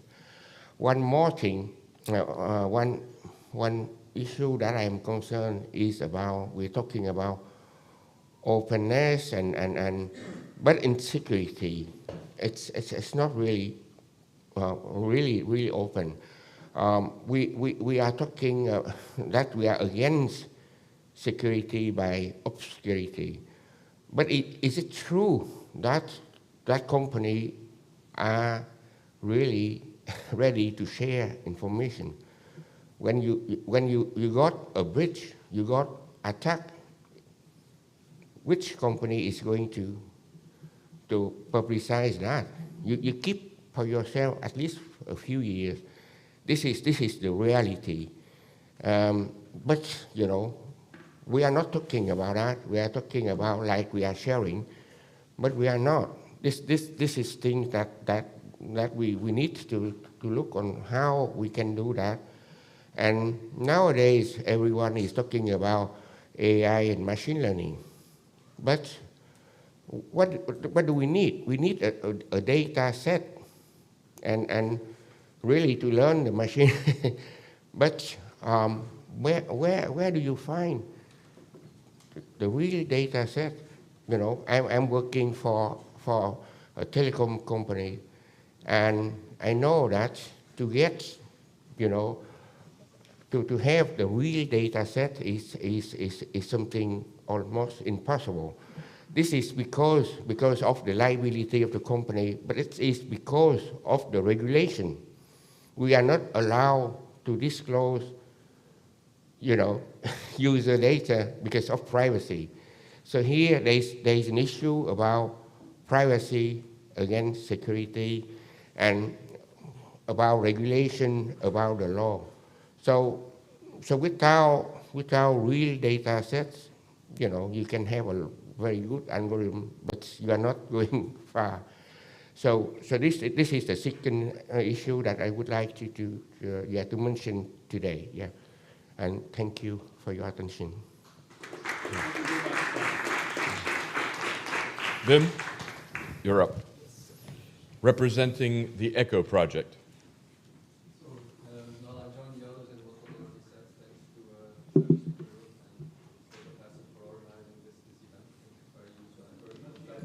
Not hearing. Please.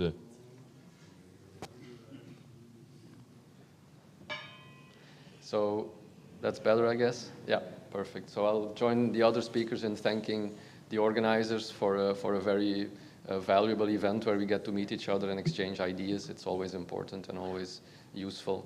And it shows us once again that with the 4 pilots and with ECSO, we have indeed created that community, that network, that group of very enthusiastic, that vibrant group that is creating solutions, that is really trying to move things forward. And so the question is it enough? Are we on the right track? Well, that's a good question. And so perhaps at the beginning of the pilots, we thought, yeah, this is really going forward and it might be enough. But when we look at how it's really going and what has happened in the meanwhile, when we see with COVID, we saw a digital transformation at a scale we had never seen before that we thought unimaginable.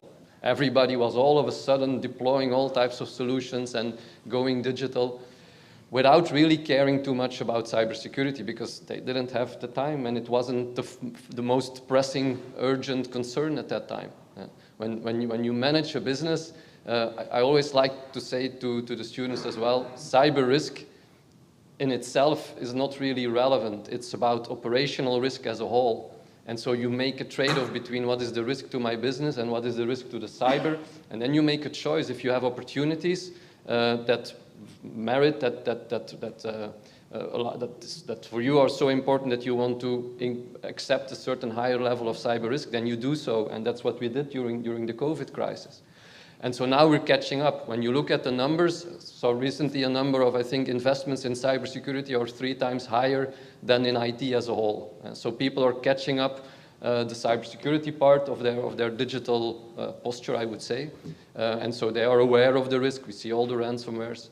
And then, so you might say, that's good. There is an increasing demand and an increasing awareness, so people are investing. But then when we see where is the investment going, well, it's mainly going into services, and it's outsourced. We see it to a large extent that it's being outsourced outside of Europe. Is that really what we want? Does that contribute to our strategic autonomy, to our sovereignty? Not really. So we really need to invest. We really need to put in a lot more effort, resources into creating that ecosystem and really making it into a very successful group of SMEs that grow and that provide these services locally from within our borders. Now, to link to the comparison that was made before, so we have the carrot and the stick. We have the stick. We have regulations. We require a lot of compliance, and that is really working very well. Do we have the carrot? What are the services that we are offering at the European level to facilitate our industry, not just the cyber industry, but also the users of cyber? The people that rely on digital solutions and that must be concerned about cybersecurity. Do they get the carrot to encourage them to move forward? Do we provide services, threat intelligence that is really organized, structured, and at the right level for different sectors, that is in some way controlled quality? Whatever types of services we can think of, and I don't have here a list of services I'm going to project that we should offer, but are we really providing the incentive? Are we providing solutions that are accessible and that they can use? And to go even further in the metaphor of the carrot, allow me to, I come from a small farmer's village when I was a kid. And so what I saw was that the farmers, they were planting the seeds, but then they were afterwards dispersing fertilizer, watering the seeds so they could grow. I think the pilots are the seeds, and we put in the seeds in the ground. The question is, will we have the necessary water and the necessary fertilizer that will continue to arrive on that fertile soil to create successful plants that will then build that forest or that ecosystem or whatever you want to call it? So more is needed. I think we need to be more ambitious. We need to invest in really growing these plants that were these seeds that were planted in the ground by the pilots, by ECSO, by all the collaboration, all the thought processes that were developed. We really need to be more ambitious. That's my message as an introductory message. Mark. Thank you very much, Jim. Fabio Martinelli representing SPARTA. So I second my colleagues saying that thank you very much for the organization of this event in this nice location, again in Brussels after 2 years of pandemic. And it's good that we are here to speak all together.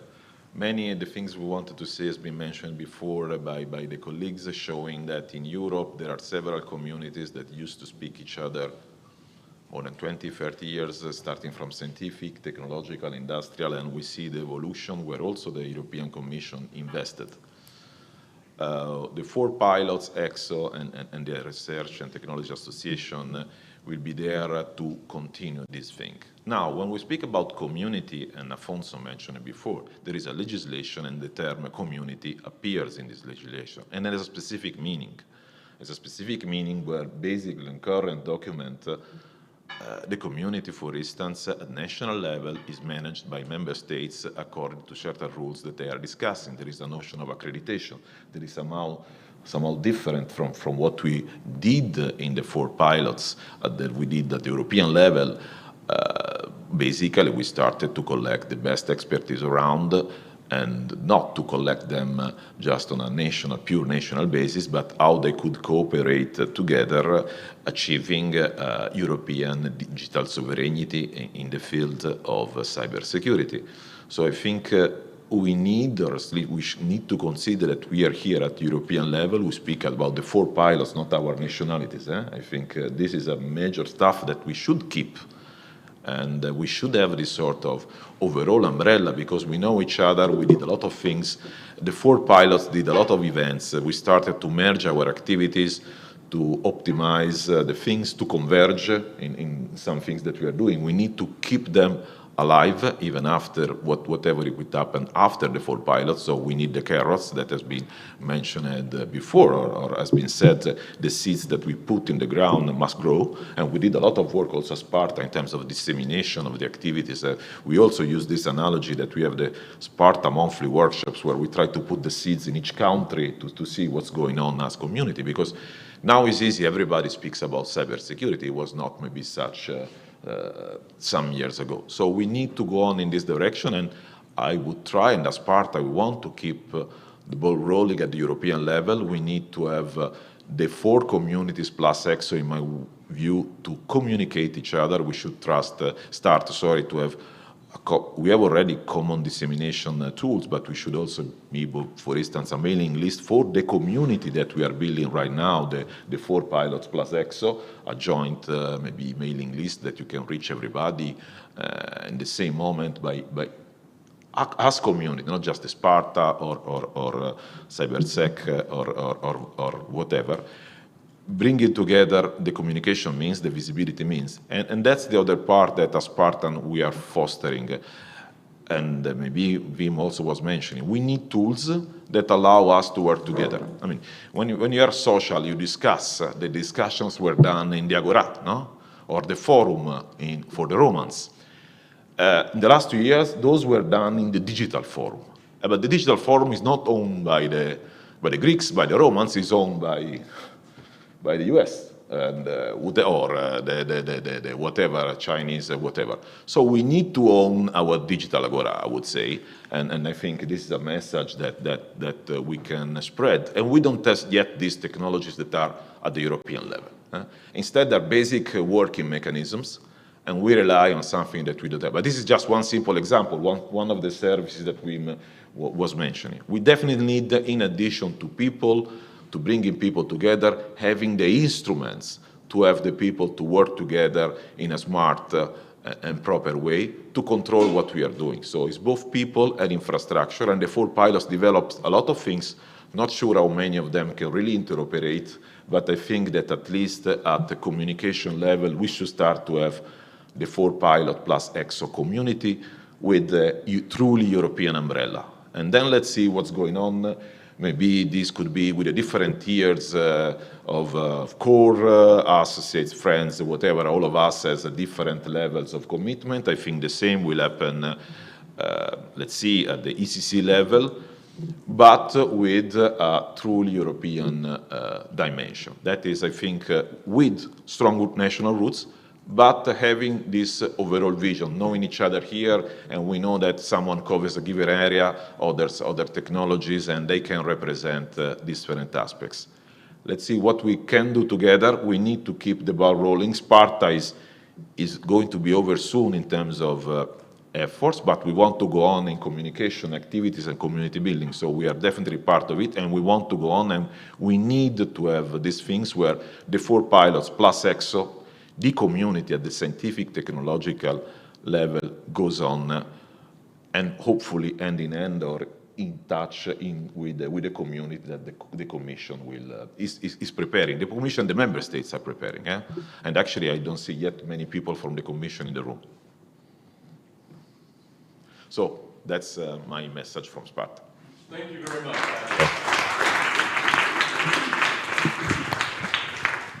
What's quite exciting about all of this is I just had the chance to sit in each of your chairs, to view the audience from the different viewpoints as you were speaking.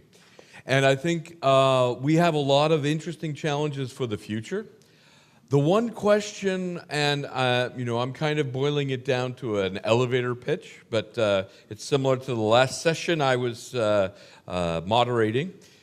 One question I have is, if you would consider, what is the most important result that came out from your pilot or from ECSO during this period that leads to supporting the future and how the community is going, and the network is going to expand, grow, change, adapt, etc., for all of the things that are happening with the European Cybersecurity Competence Center.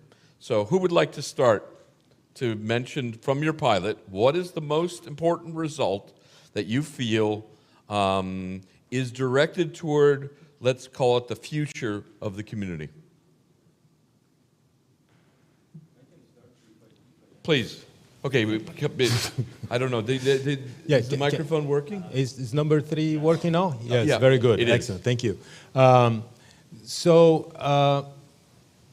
We did so locally. So we had these conversations in work package 2 that was governance, and then we came up with this notion of checks. So this bottom-up community hubs of expertise in cybersecurity knowledge. And we did a very deep work in Toulouse, as I mentioned briefly in my introductory statement. So actually we interviewed 50 local players, so from academia to SMEs to large organizations. And it emerged that all of them were willing to do something together because they felt the need. And that would be the correct way forward. So it comes back to what Wim said, that we need to actually put these people together in order to provide solutions for the users. Actually, the 50 encompassed users and solution providers as well. So I think that if the conditions, if we get the fertilizers and the water, the seeds are there and just waiting for it to happen. But as Fabio correctly mentioned, and we said yesterday as well, so the member states are in control. And so the NCCs will choose what they do with the seats. And they may, so it's historic, and it's worrying. Usually the member states put the water and the fertilizers where there are no seeds. So this is the worrying part of it. But I think that from the cybersecurity perspective, what we did is this notion of going closer to the citizen, to the users, to the solution providers, to those in need, and building this community bottom up was perhaps what we did that really can have all it's needed at the seed level to grow in future. Thank you, Afonso. Yeah. 10, yeah. The biggest achievement of Concordia is the collaboration, because as I mentioned, it's a big project of 54, and it's not really a regular project. But it's a community, and it's not that easy to run such a project. But we achieve collaboration between academia, industry, and with big companies and SMEs. We have collaboration across Europe, because I believe that most of the nationalities are represented, and we have different sectors, and we identify the common needs and also the common shortage, and that what we don't have. So it's a good start. I would see that as a start, because it took a few years. At the beginning, we didn't know each other, so it takes time. So I am a little bit worried, because now if we go to the national level, then we will lose the European level, because the NCC they will think at the national level. So of course there will be promotion of collaboration, cooperation at the national. But it's then we lose the European level. That's what I'm afraid. Yeah, I fear for. Yeah. Understood. Please. Yep. From the ECHO point of view, I think I'm joining my colleagues. It's I think the most beautiful result we have is in fact indeed that more than 200 people have worked together on different aspects, starting with a thorough analysis of what is needed, building the building blocks for certification, education and training, also technology building blocks, and finally bringing it all together. In our case, we call it the demo cases, which are really practical, tangible examples of how we solve problems in the energy sector, in the transport sector. And we can really go to the end users with a value proposition, with what we have to offer to them. And as a group, I think when I see how people are interacting and when I see all the meetings, they're all proud of what we have been doing and what we have to show. And I think that's really an accomplishment as a project, that we have, with that group of people, been able to build these solutions we're all proud of and we want to show to the end users. Absolutely. Thank you. Fabio, the perspective, I think, has been mentioned already. So when we created the project, we started to get in the countries that were considering the project, people from academia, research, government, to find the best expertise at national level, but then they could work at European level. And when we structured the project, obviously there is no more relationship with the national aspects. It's just science, technology, and working together. We wanted to be inclusive, so we understood that the 50 people could not be enough to represent the community. We had the notion of associates. That could be someone that can work with us. Then we realized that it was not a notion enough inclusive, and so we have another tier of involvement. This is the one of the friends, and we reached 120, 130 organizations in this way. So enlarging the community, because there are different needs of commitment, and not everybody, again, we need to have just the accredited people in the community. I think this is the sort of being national, considering national all the expertise, and then working at the European level. Although honestly, I must confess that the mostly attended meetings are the one for the carrots, where we make these brokerage events for having the community working together and making new project proposal, where really you have the most, let's say, of the participation. But again, it's a way to stimulate bilateral community. You're together developing the idea, trying to have it pass through and implement and then travel. I mean, you make the European, I think, level in this way. So I think this expertise, we should consider the national and the European level together. Understood. And Roberto, I think that I already mentioned the importance of creating like the community. So clearly ECSO has been mentioned by Afonso, by also Fabio and the others.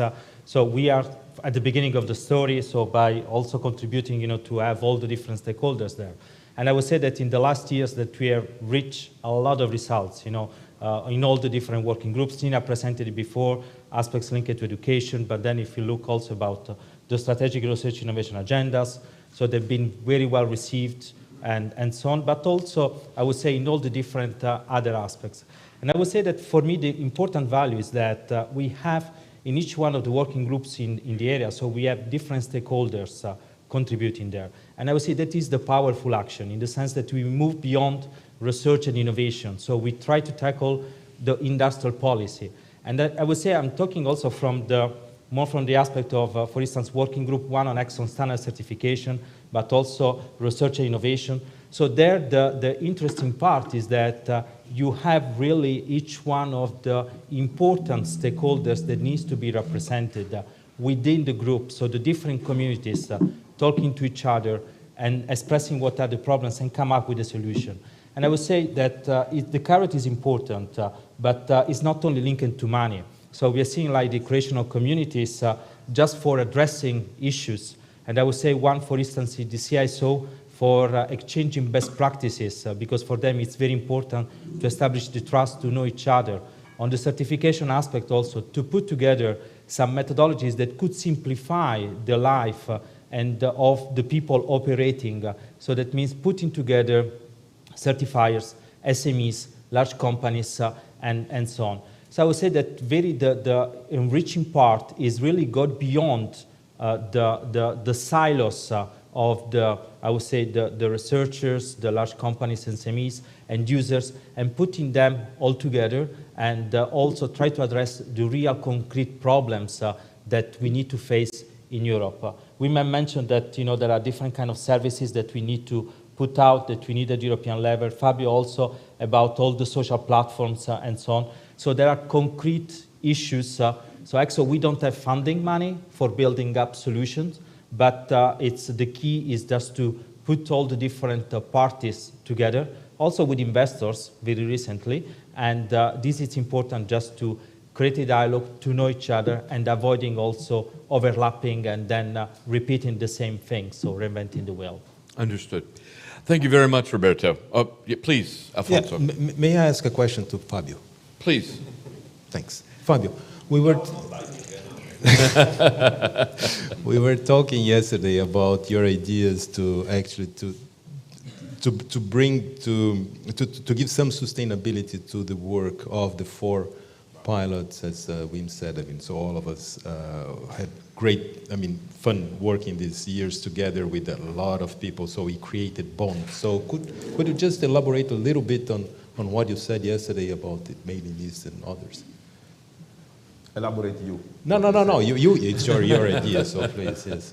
Honestly, I don't remember. You don't remember. But that's because it was in front of a beer? No, it was there. So no, it was about the summer schools and that is part of the event. So as community we created summer schools or events where all the 4 pilots together, so representative of the 4 pilots, because we represent 160 plus ECSO, 300 organizations. We are the main players are there, and we know the situation. For instance, for the PhD schools, there are many long-lasting. We need to sustain the existing one. We need to understand what is missing, and we need to work together to cover what is missing. And this is. But are we working now? No, we're discussing. We're in the winter school that we organize together. So we see an opportunity, and we try to work as community. And here we know each other. There is a problem. We identify the problem. Work together. More than the carrot, this is the benefit of speaking each other rather than competing for the same thing. So we should avoid. We should enhance complementarity at national, European level. And we should show that as community we have a dialogue, and this is the meeting for having it physically. Yeah, but it's more than that. It's coordination, right? Coordination. So you should not have, summer schools that overlap or they're too close to each other, because then you would not have enough people. Students would have a problem to go in the same period to the school. And this is for events, but this is for maybe for position. Imagine positions for project and so on and so forth. When you compete all the same moment, it's clear that all the projects start in the moment. So start to coordinate the needs and to coordinate the solutions. And this is for the infrastructure. We don't need to build 4 communication systems when you can work together to build one, or if you can merge the things. I think we should work in this way. The Commission, now that we know to speak each other, should give us the means to this community. Do we need the instruments, the services that we was mentioning? Let's identify them and work together this time, rather than in 4 pilots that all of us had to answer the same things, and so all of us had to, in some sense, cover the same needs, because the proposal, if it must be winning, you cannot lose something, okay? Now we understand it was be a competition phase. Now there is a convergence. We converge as 4 pilots. We say the Commission, we need this, this, and this. Some of us can work in that, others can work in another one, and as community, we deliver all the needs that we have in a coordinated fashion. I think here we're speaking together. We know all the scientific communities around. I'm still interested in more the scientific and technological part. We have ECSO that is covering the overall industry. Here, I think the 4 pilots are more towards the research academia in all these aspects. Let's work in a coordinated fashion. But as we used to work, I don't think that in the past, the scientific community. Now our impact is bigger because we know more each other, and this conference here should last. The events, as SPARTA, we are going to continue to foster the events because we have to do this. And so, It brings me to a point, also Wim brought up this point about the idea of the seeds, idea about the challenges that we have, an idea, even Afonso mentioned as well that, okay, the water is going in a place other than where the seeds are. So where should the water go? What should the water be? How should we try to direct that in a way to make this community sustainable? And I mean, where okay, obviously there are some things where you can directly water the organizations somehow that are contributing to this development of the community, but where should the focus be? And should it be purely, for example, in the Digital Europe program, or should there be another instrument? I'm just throwing out the idea for discussion. Anyone would like to comment? Wim, please. Yeah, well, I think that when we look at how it's going now with Digital Europe, for instance, you each time have the time to develop, to group consortium, write a proposal, get accepted, start working. By the time you're really producing value, there is a long delay, and there's an effort involved that's not necessarily necessary each time. So it's a bit like, to come back to the metaphor of the seeds, each time you throw seeds, and you throw seeds, and you throw seeds again, and you give a bit of water, but most of them will die down. It might be a good idea to choose those seeds that you're really interested in, and put some extra water and fertilizer on those. So develop a strategy. What that came out of the pilots do you think is really valuable for Europe? What's really useful? What do you want to see grow further without going again through a full cycle of a consortium building, blah, blah, blah. Just choose what you want to develop further now, invest in it, provide resources, and have it grow further, rather than starting all over the whole seeding and so forth process again. And it's not up to me to decide from the 4 pilots what's the most necessary useful. There is value in a lot of things from the different pilots, and probably if we put stuff together, we can create together even more valuable things. But the network is there, the people are there, they know each other, they have been working together in inter-pilot focus groups within the pilots. The whole dynamic is there. Don't let it slow down, die down, and start all over again with a whole new investment cycle. That's my suggestion. But I'm not in a position here and now to say that would be rather pretentious. This is what you need to select. I leave that up to more better placed people or to a group of experts. But let's not throw away the effort that has been invested. Let's pick the things we want to work further with, invest more in those, and have them grow out to be really big plans. Okay, so maybe Fabio and then Thanh after. Okay. I think here there are 2 dimensions. One, selecting the thing we should do, and the other is the instrument. Selecting, I think, as community, we can make it. The instrument may be now the ECC as the right instrument. If not now, in the next thing. I don't know if they have a direct way to provide money to someone, or everything must pass through. And I think this is another value of the ECC, if this is the case. So because as community we can define the topics, then they can act identifying sub-parts in the community, acting quickly. Because I agree with you that not everything should pass again through a European project selection, because the capability building, in my view, should be different, especially the DEP implementation rather than the R&D part.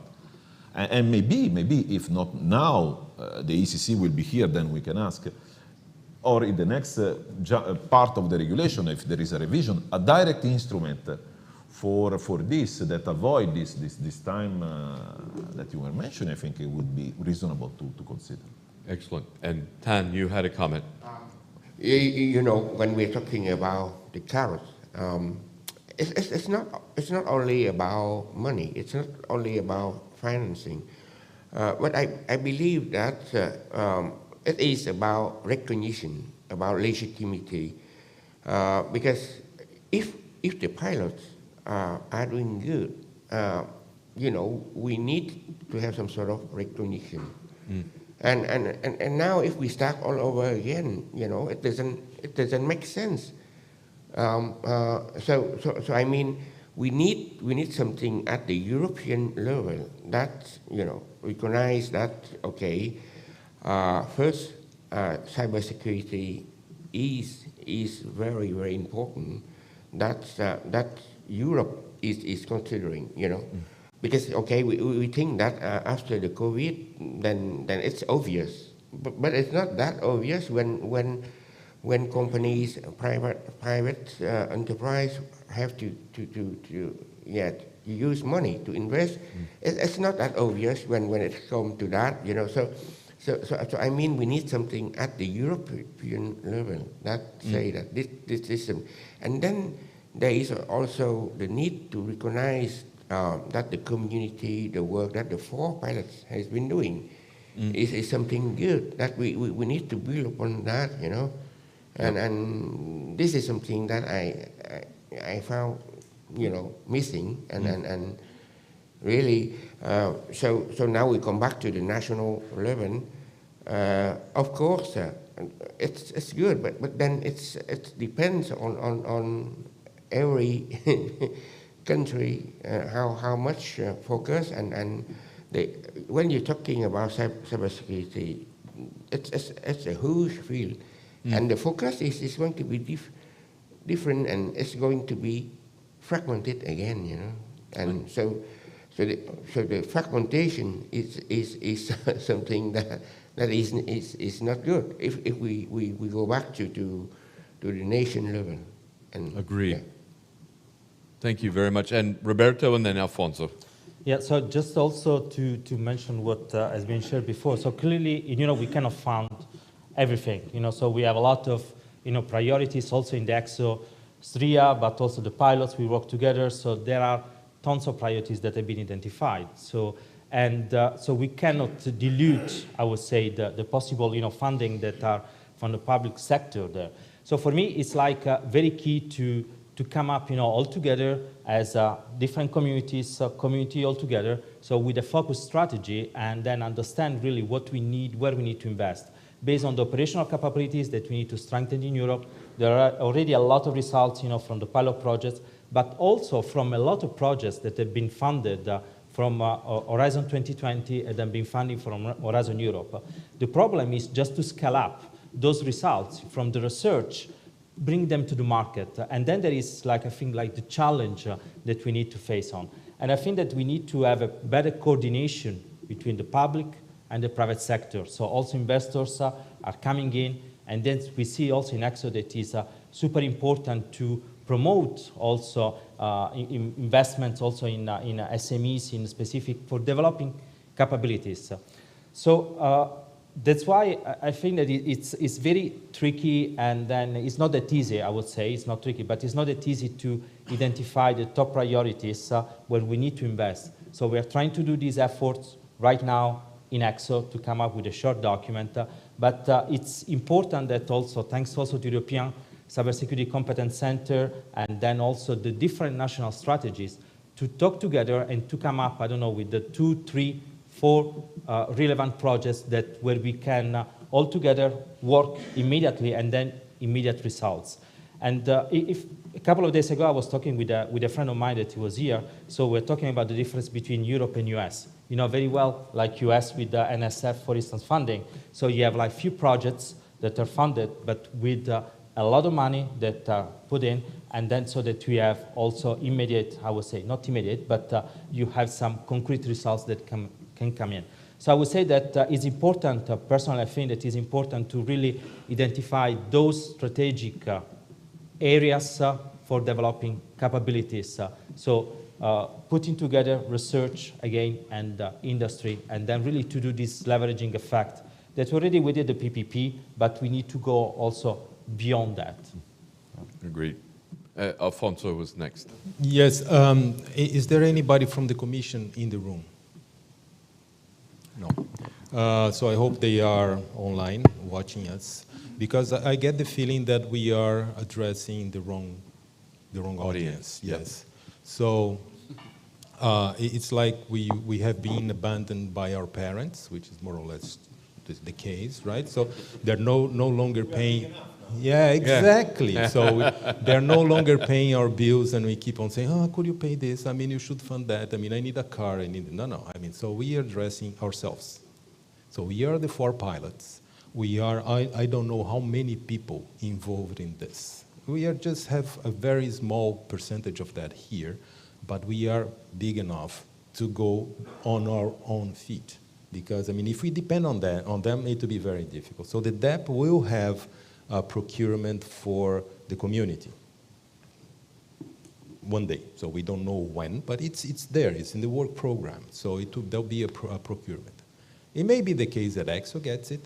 It may be the case that one of us gets it. It may be the case that someone outside this community will get it. So we should not count on that as money on the table. So it's perhaps money on the table. But so I think that we should go with small steps. So that's why I asked Fabio to share those ideas, because, I mean, so just by coordinating the fact that we have the summer schools that are not overlapping, conferences that are not overlapping, that we actually try and renew this conference. It doesn't need a lot of money. It does need money. It does need effort. So, but it's not, I mean, in the size of the million of euros for projects. So this has to continue. And then, so another idea that was discussed yesterday is that each of the projects has a huge mailing list. Let's merge those mailing lists. Let's coordinate everybody in a very loose way, because we don't know why we are coordinating, but we should not lose the momentum. So we should keep that. So a loose coordination. There's a summer school here. There's an event there. So I need a partner here. I'm going there. Can we exchange people here? I mean, these kind of things. But it's among ourselves, because as studying. So someone asked me, what is after the end of this year? And I said 2023, right? So I thought that was not the answer he was expecting. But so after the end of this year, so the pilots will be gone. There'll be no money for doing this again. Of course, we'll be competitors again.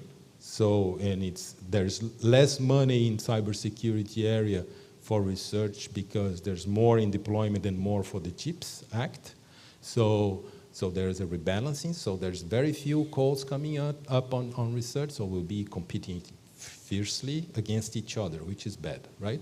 But so I think that we should actually implement at our level cooperation, so that when water comes, when fertilizers come, the seeds are not dead.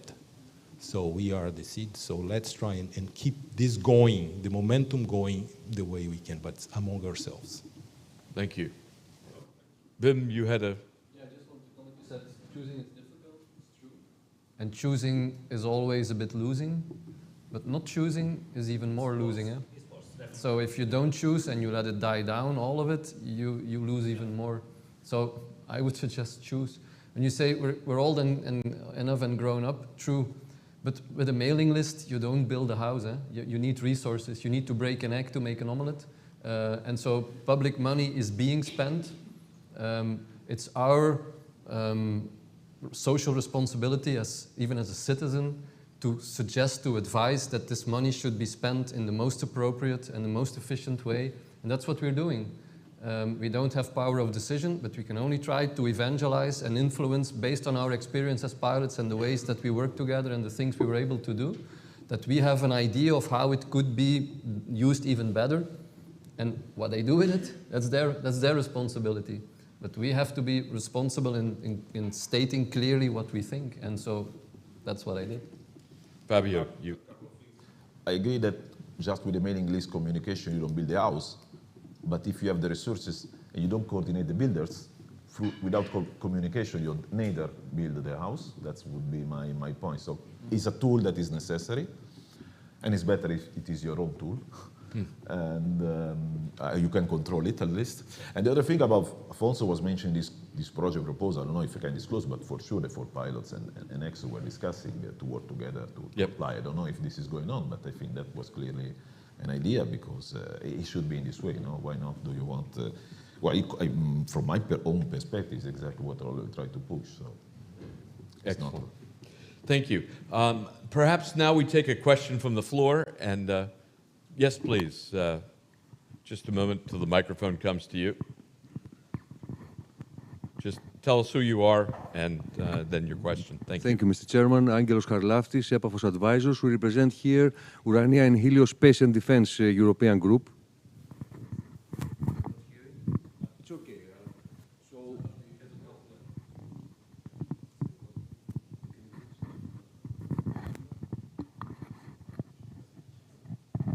What? Oh, it's working now. Please. So, Angelos Charlaftis, Epafos Advisors, we represent here Urania and Helios Space and Defense European Group. So, it's very interesting, your your dialogue about the community. I agree totally with Afonso. The community shouldn't be ever a bureaucratic organ like it will be, for sure, another organ like the E3C, which is going to be built with the taxpayers' money. But if the Commission thinks that the member states think that this we need it, let them make, even though NISA exists. But the community is an area, should be an area. And I don't know if there is anybody here from the open source cybersecurity community. No. It happens that I'm involved with, and we support open source community. They do very good work on the cybersecurity things. They have very good companies. They should join the community, because in this way, you'll get the money from another source. The Commission, as you told Afonso, I don't think that they have an interest about the community. Maybe ourselves, as you told, building an observatory, which would be open to the communities, because the cybersecurity is a very sensitive issue. You know, we have the hackers, they are interfered, they are coming nearby to us, they are leaving, they are going. So this cannot be in a state level. So it should have in a European, strictly according to my opinion, approach, and maybe Mediterranean. We should gather all the parameters which are involved in this territory to organize the community as an area. About the carrot is very good for the health of the eyes only. So we need the carrot, but I agree also with the gentleman Thanh van Do that not everything is money. It's also the love for what we are doing. Thank you very much. Thank you. I assume that's a comment, not a question. So are there any questions from the floor now? Yes, please, Marco. Yes. Good morning. My name is Marco Lourenço from ENISA. I've got two comments and one question. So the first comment is I totally agree with what Afonso mentioned, and I fully support, and it's exactly what I presented yesterday. I believe that the community is all of us, and we don't need to wait for parents or anyone else to tell us what to do. We should proactively do something, and this is the momentum, as Afonso was saying. My second comment is that you're more powerful than you think. I think you're underestimating when you're saying that we don't take the decisions, but you influence quite a lot. The Commission doesn't do anything without hearing the community, hearing the experts, and I believe that you've got a voice, and if you're able to manage to get collective voice within a community, you'll be stronger. My question now is that I've heard from you that you need to have an action. So my question is, what's next? What do you want to do after this conference? Do you have any plans? Shouldn't you consider getting together?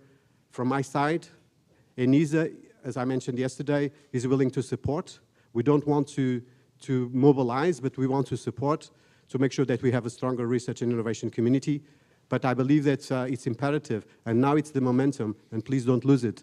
So if I'm willing to discuss and to support if you decide to take the next step into building a stronger community. So my next question is, do you have any plans for the next move? Thank you. Super. So, please, yeah. Roberto, you can start. Because for us it's easy in the sense that ECSO is not linked to funding. So we are it's easy in the sense that we are not bounded to that, but still it's complicated because we don't have money to do what we are planning to do. So anyway, the next step for us is just, as I was mentioning before, is to really work on this vision and then to put all the bricks together and then really have still the dialogue enriched. But this is not only done within ECSO by itself, but also clearly also linked with the pilots and that thanks also with the common members that we have, the relationship with ENISA, with the European Commission, and then all the different also other stakeholders. And I think it's important to work on these vision aspects, research innovation, but also operational part, linking to what we need to really choose to invest on, and this is key, so that's something that we hope to conclude in 1 month, so something that it's a very, very, very concrete action, and then to continue to do the works as we are doing, in putting together the stakeholders, like facilitating communication. I showed before the different certain communities that could come there, but also establish the content. So to create the ecosystem altogether. And I think that that's important also aspects that we need to do together with the pilots, with the results that they have achieved so far, but also looking at what the Commission plans in terms of policy, industry needs, and then also the member states at the national level. They have their own individual strategies, so to coordinate and to see what we can bring up at the European level for a coordinated effort as well. Well, we don't have money at the moment, so we have money from the members that join. So, but it's not about the money. It's really it's important to have all the minds sitting together and then talk together and establishing. I think that is the first enriching point.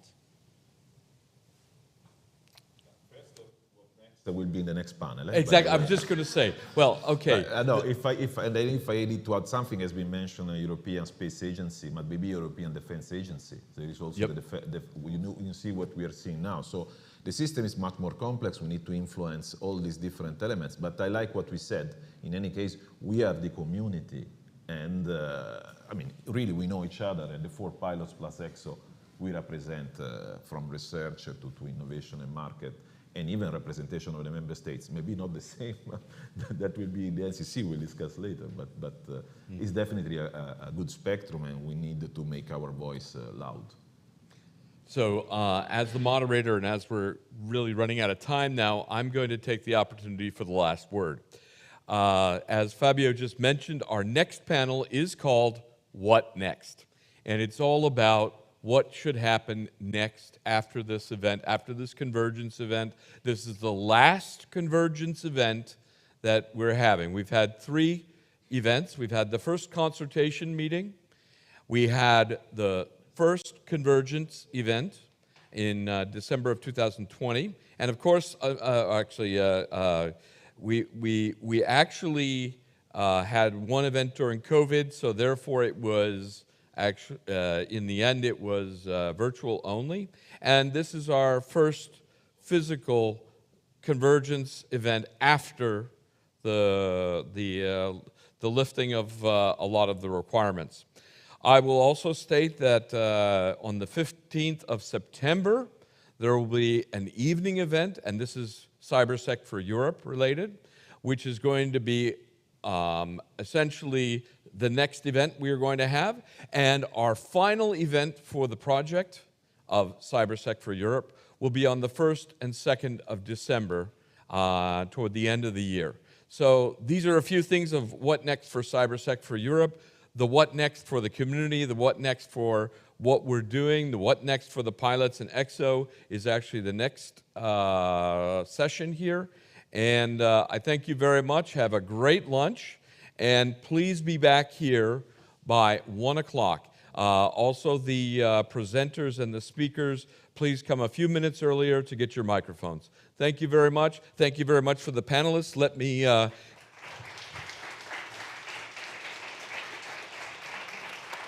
hand out your gifts. Thank you very much for all of your... Thank you. Thank you. Okay. Thank you. See you after lunch.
So, good afternoon, everybody.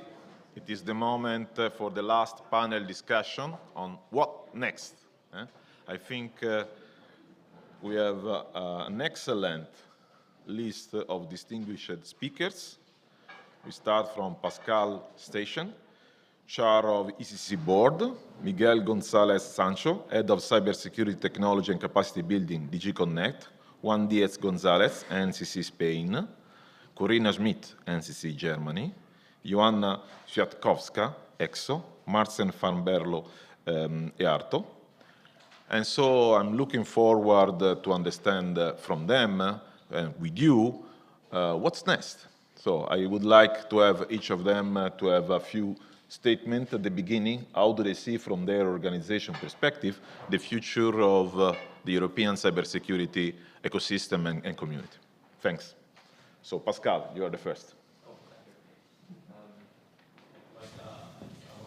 Thank you, first of all, for inviting me, inviting ECCC.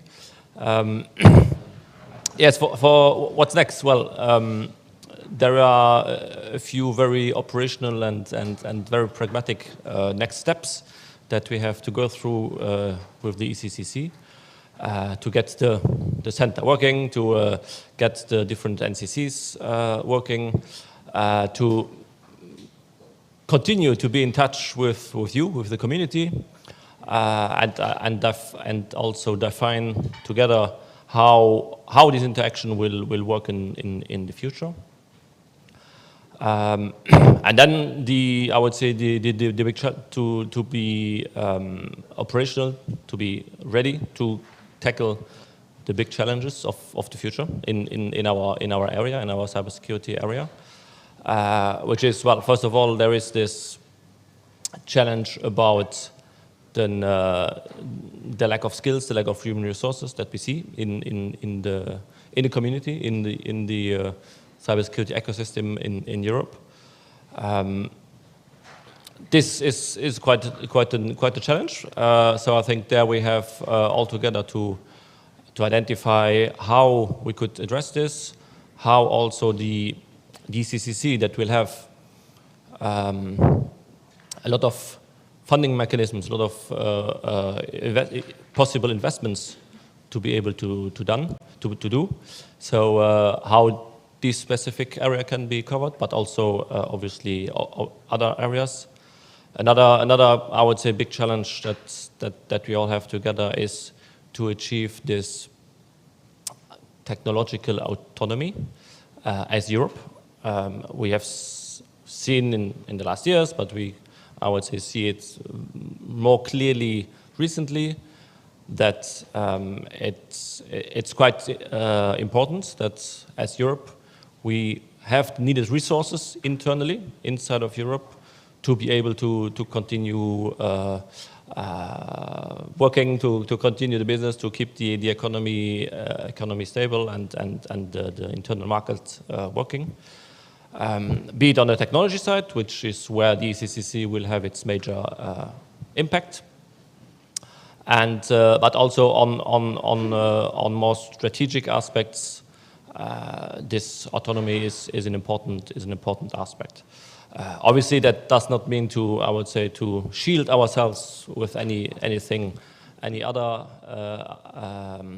areas or any other interaction, but to make sure that if there is serious incidents, if there is serious crisis in the area of the digital economy, for instance, that as Europe we have the capabilities, the capacities, and the competences to manage such a situation, and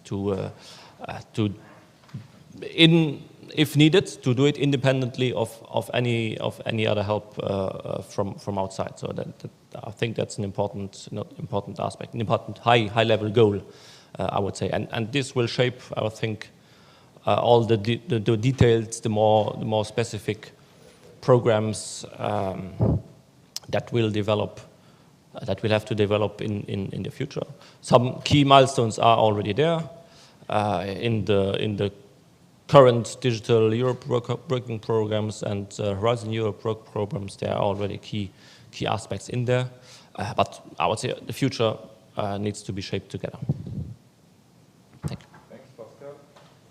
Miguel, then. Thanks, Fabio. So first of all, also from my side, thank you very much to the 4 pilots for having organized this event, and to the HESA representation for hosting it.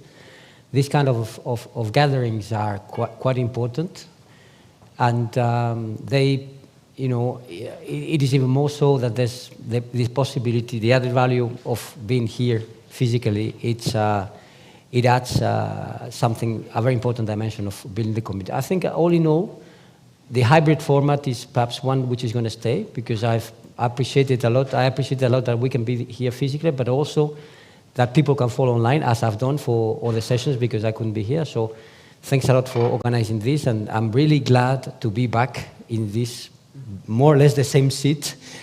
Kai was remembering me that last time was in February 2020 in this place, and now time froze for 2 years, and here we're back again. So very glad to be here, I must say.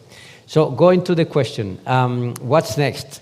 So I couldn't help but by taking a bit of distance, you know, some height from the competence center and the cyber community and whatever, and to say a couple of words from the perspective of the European Commission where I work on cybersecurity in general and policy, and then put the cyber community and the center and the NCC, National Coordination Centers in that context. Well, first of all, cybersecurity, you know, the kind of the threat level, the concern, that has accelerated enormously recently, as we will all know, you know, fueled by the pandemic and then geopolitical situation, what have you. Everybody knows about this. But then from the policy perspective, it has also gone up. You know, it has jumped recently quite higher up on the agenda, and on the European agenda as well. And that includes the appetite, let me call it this way, the appetite for more coordination at European level, from the realization that, you know, this is too big to do on its own. And actually, it's not the only topic. There's been others, like, you know, in the health domain, who would have said before the pandemic that Europe would be coordinating itself to buy vaccines? Who would have said not so long ago that, you know, European defense policy is kind of gathering the speed which is gathering? Well, cybersecurity is part of this move to say, and I know Fabio then will ask a question about strategic autonomy. I think we are at one of these defining moments, make it or break it for Europe. So either, you know, we do things differently, and in particular, you know, more coordinated, or we're going to be kind of, you know, dive into irrelevance in the international scene, which is becoming a bit tough, I must say. When it comes to cybersecurity, so there's a lot of activity at the European Union level, which means the Commission, but also the Council, very important, Member States. For those that follow during this French presidency, the official documents, Council conclusions, and so, you can see cybersecurity popping up here and there, and a number of requests to do next. So, since I don't want to be very long, I would say that there's a couple of things important. This issue of coordination in terms of situational awareness, and just, you know, the intensity of exchange in different, let's say, fora and structures that we have with member states and with relevant bodies like Europol and so, and External Action Service, and so, it has gathered a lot of speed recently, and in particular around, you know, the invasion of Ukraine, and then there's certainly a cybersecurity dimension to that, very important, even if it has not yet, and I hope it won't, but it could happen any moment, exploded to the extent that we could imagine. So that has accelerated certainly the you know, the exchange, the flow of information, and the appetite for structuring this sort of coordination, situational awareness, joint risk scenario making, and all that. That's something important. Then from the side of the Commission, there's a kind of very important strand of activity proposals on the rules, rules for cooperation, for capacities of certain actors, for requirements. And I'm talking about the NIS directive, in particular the revision. I'm talking about the Cyber Resilience Act, which is in the pipeline, about security of products, and so forth. So that bit is being boosted already. So there's a lot happening. And in that, and to conclude, because I need to conclude, there is, of course, let's say, the more economic industrial dimension, where the cyber community and the competence center and the national coordination centers come into play. And when I say economic and industrial, it's the full spectrum, starting from research down to up to deployment and uptake. So it's a very important component.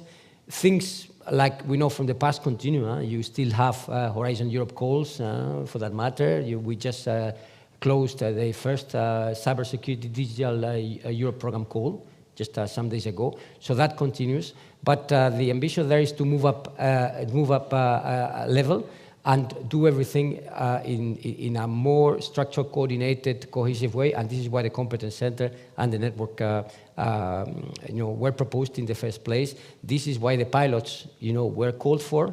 And we will talk more about it in the panel, but just to say, to conclude, that this aspect, of course, it's quite important, but it's part of a bigger effort coordinated effort around cybersecurity as a pillar of a solid Europe in terms of its strategic digital autonomy. You cannot have that without a vibrant cybersecurity sector and with cyber resilience. And I leave it at that. Thank you very much, Miguel. Juan, then. Can you hear me? Yeah. First of all, thank you so much for the organizers of this event, for the event itself, because it's been very, very fruitful, and also for inviting me to participate on this panel. I work for INCIBE. INCIBE is the National Cybersecurity Institute in Spain, and INCIBE is the NCCC in Spain.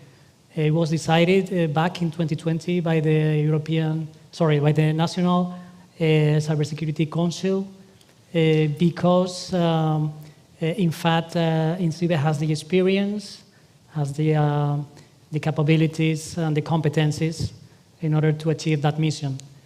So my message to answer the question was next, from the point of view of an NCC is, well, first, we have to set up the European Center, and also we also have to set up the National Coordination Center. It's not an easy task, to create something in the public sector is not that easy.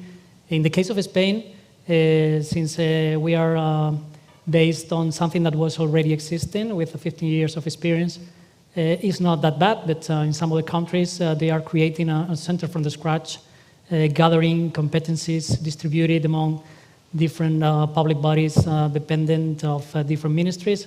So we need some patience for the centers to be up and ready. And also for the European Center, a new agency or a new center in this case, it requires time based on previous experience. In some cases, it's up to 2 years. We are roughly celebrating the first anniversary of the regulation, the entry into force of the regulation. So that's something that is going to happen I expect during this year. And of course, as soon as the European Center is up and ready, the speed of this initiative will go faster, I suppose. But as soon as the center starts up and ready, I think the next thing that is going to happen is that we need to define the catalog of services for the NCCs. So there are some differences. Probably we will provide some common services, but we can put the focus on different things. So that's something that we have to define pretty well. And of course, one of the things that are mandatory for all of the NCCs according to the regulation is to start creating that community, not creating that community, but assessing those entities that are interested on being part of the European community. I think we've been discussing regarding the community during this event, very interesting debates. And I also agree with many of the previous presenters that the community already exists. And the 4 pilots plus ECSO are living examples that there is a vibrant community. So from my point of view, I think that this regulation is just to provide some support for the community. It's not to start from the scratch, it's to reuse an already existing community, probably to enlarge it with more entities, probably end users or practitioners or entities from different sectors with interest in cybersecurity. But the core of the community are the pure players, meaning those entities with a business line or activity line focused on cybersecurity. And from my point of view, that community already exists. So yeah, that's probably my message, those 3 things. Thanks, Juan. And Corinna? Thank you very much Thank you very much to be invited here to the panel. Especially, I'm glad that, or the NCC Germany is glad that we have here an in-person meeting, because lots of discussion is better to have in-person than just remote, as we showed from the sessions before, as well as of the fruitful discussions during the different breaks. So the NCCDE started already and has a service catalog available, but in the beginning we were really discussing what is cybersecurity. What common things do you counter it?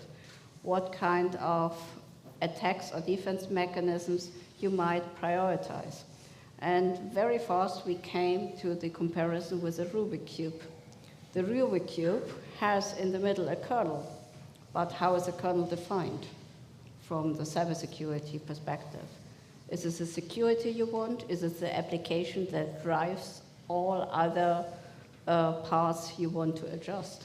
So overall, I think everyone wants to solve a Rubik Cube, to have each page the same, unique color. But this takes a long time, a long breath. And comparing this here with the ECCC and the NCC, we just at the start. And we as the NCC Germany believe that at the end, we might not solve the Rubik Cube at all in total. It's more depending on the kernel, what we want to have. So where do we have prioritization placed?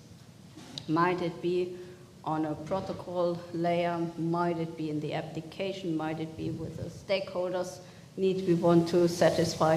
Whatever. Think about. You will for sure find several dimensions you have to think of. But as a common ground, parts of these different dimensions should be the industry, the academic sides, as well as the regulatory side.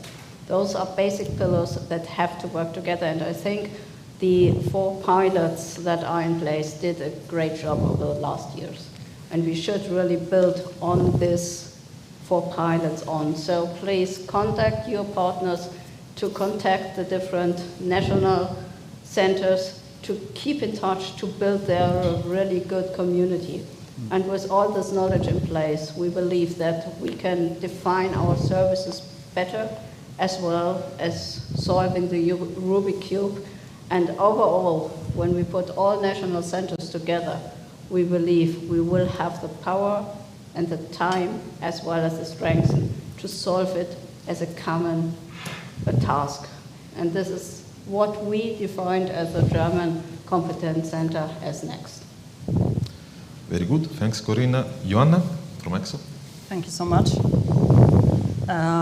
First and foremost, I would like to express my gratitude to the organizers.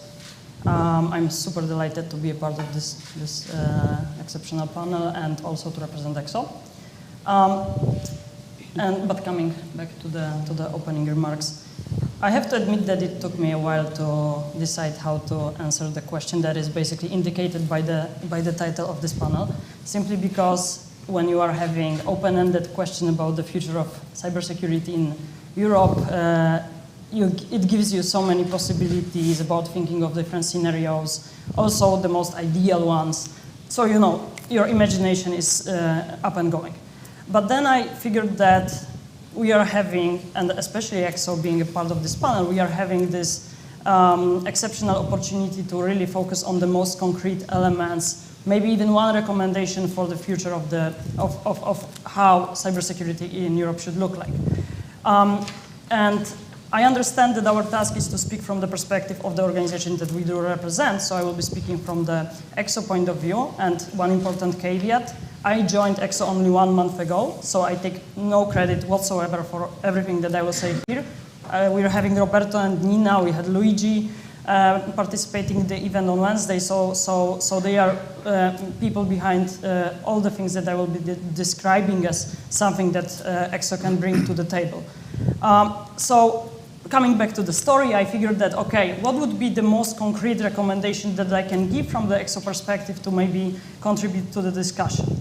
And so the secret ingredient for ECSO success in building and developing communities over the years, in my opinion, lies in the dual nature of the organization. And what do I mean by saying dual nature? I do believe that ECSO has private partnership at the core of whatever it's doing. So on the one hand, we try to do whatever we can to support policymakers, decision makers, regulators. But we also understand that at the center of the cybersecurity ecosystem, there is a private sector and users. And when I say private, I don't necessarily mean only companies, but the entire spectrum of various actors that actually Roberto put on the slide during the previous session. So our role and our modus operandi has been always to not only cooperate with both sides of this equation, but also facilitate cooperation between them. And I do believe that this is really like the reason why ECSO has been doing that well in building communities over the years and actually changing the cybersecurity landscape. So, and I want to be short because I guess that we have plenty of things to discuss, plus hopefully Q&A session. But just to sum it up, the key message from our side when it comes to the future of the cybersecurity is simply whatever we will do, because I understand that we are having plenty of question marks, how the things will be devised and implemented. Whatever will happen, we should always remember that private partnership should be at the center of all the activities. Thanks, Joanna. And Marcel? Yes, thank you for the opportunity to represent EARTO during this panel. So many thanks for that. For those who are not aware of that, EARTO is the European Association for Research and Technology Organizations, representing some 350 RTOs throughout Europe. And they have quite a number of working groups. One of these working groups being the Security and Defense Working Group, which I'm the chair of. And one of the main steps forward, I would suggest, in line with the previous panel of this morning, is to indeed sustain the networks and the results that have been built by the 4 pilot projects and ECSO so far. As EARTO, we are represented in 3 out of the 4 projects, which is good. And as we all know, the projects will end later this year then, and EARTO can very much support as a sustainable network, not really depending on project lifetimes, in maintaining the outcomes and the networks that have been built. Furthermore, RTOs, they can really streamline technology transfer to industry and users and play a really good role in disseminating research opportunities to research to research opportunity to industry and gathering strategic stakeholders and the public and private across Europe. Many of our members do have very strategic collaboration agreements with policymakers and practitioners at member states level, establishing a firm link between policy and needs and research. And I think that EARTO can in this way play a real good role in integrating the national communities into the European communities. The RTOs are very well suited as independent partners then to advise both public and private players in the European Cybersecurity Competence Center and Network, as they already well do at a national and regional levels. So we can really support and help in making the selections of topics to be addressed in the follow-up research programs and initiatives. and to facilitate the technology and know-how transfer from the research into industrial applications, and together with industry to help bridging this gap between proof of concept of technological solutions and a really clear implementation strategies. Furthermore, well, cybersecurity is a very cross-cutting expertise, so it addresses and touches many different fields of application. Well, many of our working group members then are also involved not only in security and defense research, but also in many other applications. And I think that, well, implementing and looking for this, well, cross-cutting character of cybersecurity throughout other areas of research and application areas, that would be really needed as a next step as well, to really combine efforts in defining what are the real capability gaps to be addressed. Thank you. After this initial set of statements, are there points, remarks from the audience, questions that you want to raise? I think we had a lot of already interesting points for discussions. Someone? No? Not yet? Kai, thank you. Kai, it's you. Yeah, thanks a lot, and actually to all of you for coming and bringing forward your perspectives and the ways forward that we can see. Some things that I'm wondering is how are we going to save the momentum that we have now and the community spirit that we have into concrete actions. We have seen elements, of course, there are service catalogs, there are focus groups, there are working groups in the ECCC board, and focus groups with the pilots in the NCC, there are service catalogs and other ideas. And what I haven't seen yet very much is topics. And seen a few of them in the layout for the ECCC, but I don't know whether they've stabilized yet. And I wonder where we and how we can get to those. And I wonder whether I simply throw an example from the Monday from the first day into this discussion then, where we had said, okay, if we want to achieve the balance, the budget that we actually need, we need to think in dimensions of Galileo and Airbus. And I think one of the conclusions was to say, hey, we need something that then also the citizens can understand that actually this kind of dimension of investments is needed. So do we have ideas, and do we have ideas for that beyond what we have seen and discussed on Wednesday, which was the citizen surf machine, for example? Thanks, Kai, for the challenging. Who wants to answer? Maybe about the Galileo thing that you mentioned, or Airbus. And the budget aspect.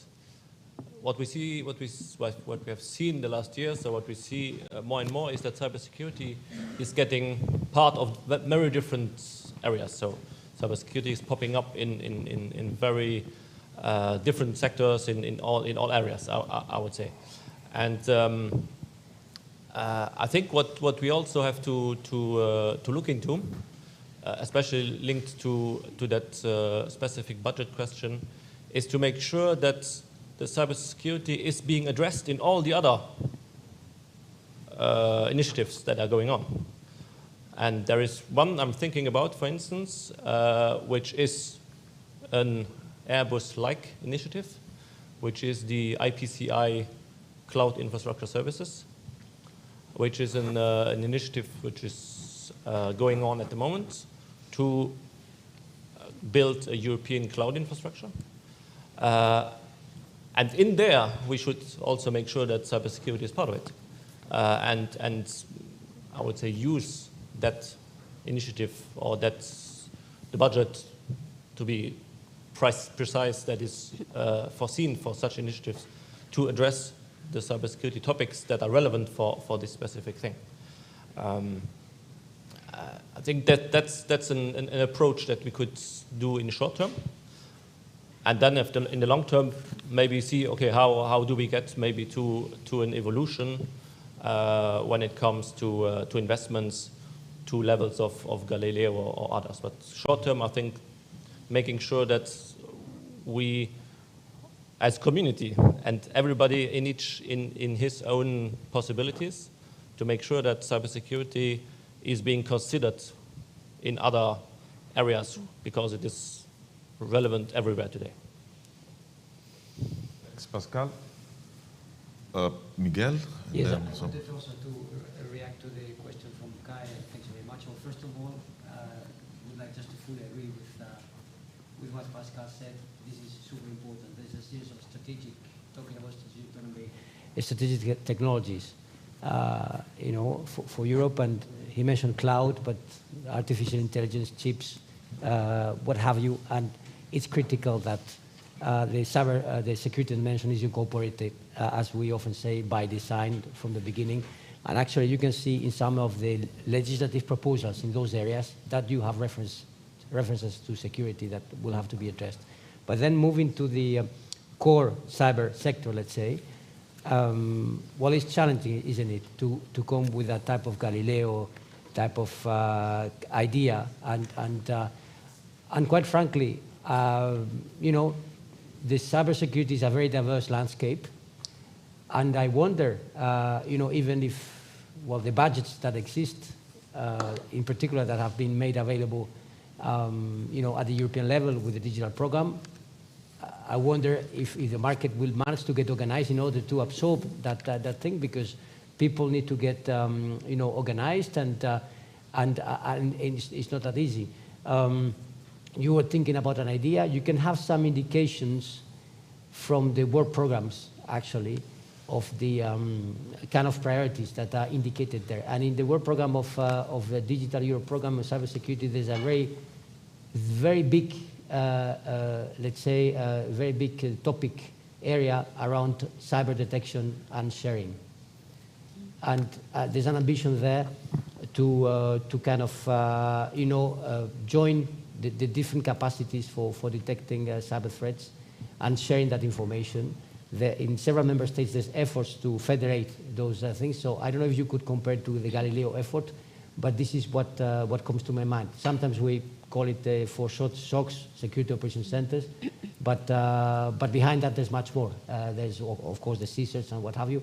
But I think, at least in the cybersecurity strategy, this is one of these big tickets that we are proposing from the Commission and discussion with member states about supporting in a significant way. To give you an example.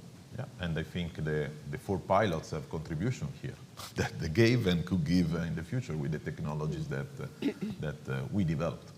Other questions? One? It's not a question, it's an answer, because it happens that I'm involved in the European Defence Agency, in the Eurocontrol, in the European Space Agency. So the European Space Agency has made its own cybersecurity unit some years, 2-3 years ago, with the previous administration. I believe that they should join the community, and also Eurocontrol, which is very important. It's very important, Eurocontrol, because the detection of the satellites area, which is, if I remember well, 250 kilometers from the Earth levels, if I remember well. So there's a dispute who is in charge. But we can resolve this with the community. So the Europol, the Eurocontrol, the European Space Agency, and the Defense should join the cybersecurity community. Thank you. Thank you very much. Actually, this, I think, well introduced my next question. Sorry, please. Perhaps to hook up on your comment about the aerospace. So, for example, in Germany, the DLR, the German Aerospace Center, already is in touch with us, with the Research Institute Code as part of the NCC Germany, and they really spotted it out that normally the architecture that's around us, especially up the air, is missing cybersecurity in total at the moment. And so we started at the moment a cooperation here to bring cybersecurity protocols and cell attachment procedures for the planes in place, and there we are in the standardization. And I think this is also a bad point at the moment, that the standardization took years. So on the IATF, we are now active for 4 years. With ICAO, they are already active 5 years. And let's see when the standard is out. So this, I guess, is also a thing that needs to be addressed to speed up here the process. And on the other hand, I must say it's cool that we talk here about all the problems, but we should also take into account and get in touch with the non-techies, because these are the people who will use our stuff and need to accept everything. So we should have here feedback loops incorporated in all activities. So for example, when I think about the proposals that are submitted for the new courts, there should be also a part in with the business model, especially understanding what are the needs. So having there an iteration with the market and the final stakeholders. Very good. I fully support this. Again, I'm wondering if exactly, since we are speaking about this European level, what the stakeholders should do to achieve European strategic autonomy in cybersecurity has been already mentioned, something has been mentioned, and I stress now European strategic autonomy. Yeah? If you don't think it's possible to have an Italian or whatever, it should be something at this level. So it's open to everybody that wants to contribute. I already you spoke about, please, Joanna, and then Juan. Thank you so much, Fabio. I think that I can start. I would like to try to answer this question from two perspectives, really.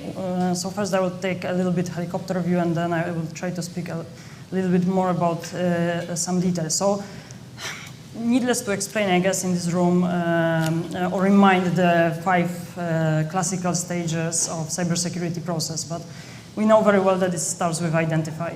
And for me, like speaking about strategic digital autonomy in Europe should start with identifying where are we and what do we want to achieve, and then move to the next elements. To understand our strengths, but also our weaknesses, to understand what do we have in terms of technology, skills, achievements. And here I'm speaking about the outcomes also coming from the work of the pilots and ECSO's working groups. I mean, so we really need to understand where we are. Then we need to understand what do we need, where are our dependencies, critical dependencies. So basically we should move to the prioritization part, because we cannot achieve everything at once, right? We need to make a conscious, based on facts, opinion, where to put our effort, where to put our resources, so on and so forth. And only then we can move to the implementation phase and hopefully achieve a very solid and concrete results. So basically, this is how I see it from the very high level perspective, but then of course it's easy to say about the theoretical aspects of methodological, methodology that could be applied in order to achieve those goals. Speaking about more concrete ideas, I'm happy to inform that ECSO is currently finishing a quite extensive paper on strategic digital autonomy in Europe. And basically, the material will be hopefully available quite soon. But just to give you a snapshot of what can be found in the document, we identified 5 main objectives that should be achieved if we want to speak about strategic autonomy, and they are being accompanied with 10 very concrete recommendations. And of course, I don't want to speak about all of that, because I would potentially consume like not only the time for this panel, but also for the entire conference. But just very quickly, we identified those 5 main goals, which basically boil down to focusing on cyber risk management and making Europe a leader in cyber threat prevention, detection, response. We are talking heavily about resiliency and trusted supply chains, with all the very detailed the recommendations focusing on research and development, so on and so forth. Of course, we are stressing the importance of the investment factor, not forgetting about human element, so also talking about skills, education, and users. And finally, giving, in my opinion, quite solid directions on how to use private-public cooperation in order to achieve those goals. So I don't want to make it as a short ad of what we are doing, but still, if you feel that you are interested in very concrete material on it, please contact us, and we will be happy to share whenever it will arrive. Nevertheless, as I say, concrete elements over there, general vision as I try to explain. First, to understand where do we want to go, and then focus on the priorities. Thanks, Joanna. Juan? Yeah, sure. Strategic autonomy is definitely a broad term. So maybe there are many, many points of view. My contribution or my opinion is that in order to achieve that goal is that we should have European cybersecurity solutions competed in the global arena. And in order to achieve that, maybe we can put the focus by the beginning on supporting those people with innovative ideas, so supporting and helping the entrepreneurship and also the startups on their early stages when they don't have still a solid product or even a business approach. So they are crossing that death valley. They don't have their first customer. So in our experience at the national level, we have put in practice some incubators and accelerators, and they are doing a very good job. And it's just an effort in order to support them at the beginning. But seed capital and venture capital is nice for that for early steps, but then scale up capital is also necessary. So we should put more investment there, not only from the public side, but also from the private one, in order to create those unicorns, those big champions. And that's why if we have those security solutions with the certified with our core values of the European citizens, with privacy by default and security by default and by design. If we want to achieve that strategic autonomy, we should have those solid solutions competing in the global arena. Thanks. Someone else wants to comment in this? Please. Just very briefly, because many things have already been said. When I look at strategic autonomy, you can look at more economic perspective, but also at the societal and security perspective. And I think on the security, on the economic side, well, much has already been said. I think the key message is not to only look at a national market, but really at a European market. So, and with respect to the societal and security pillar, I think that even more the European collaboration is needed, because if you look from a very hostile intent, many threats and risks and and attacks can be very difficult to note and to understand, and a hostile takeover, for instance, can be part of a bigger plan. And I think in order to be really strategically autonomous at the European level, you really have to team up as member states as well to share this information and share these threats, even if they are only perceived at a national level, because it can make part of a bigger plan. The tricky part is, of course, that the economic and the societal and security interests are not always aligned, and can even be very contradictory and conflicting to each other.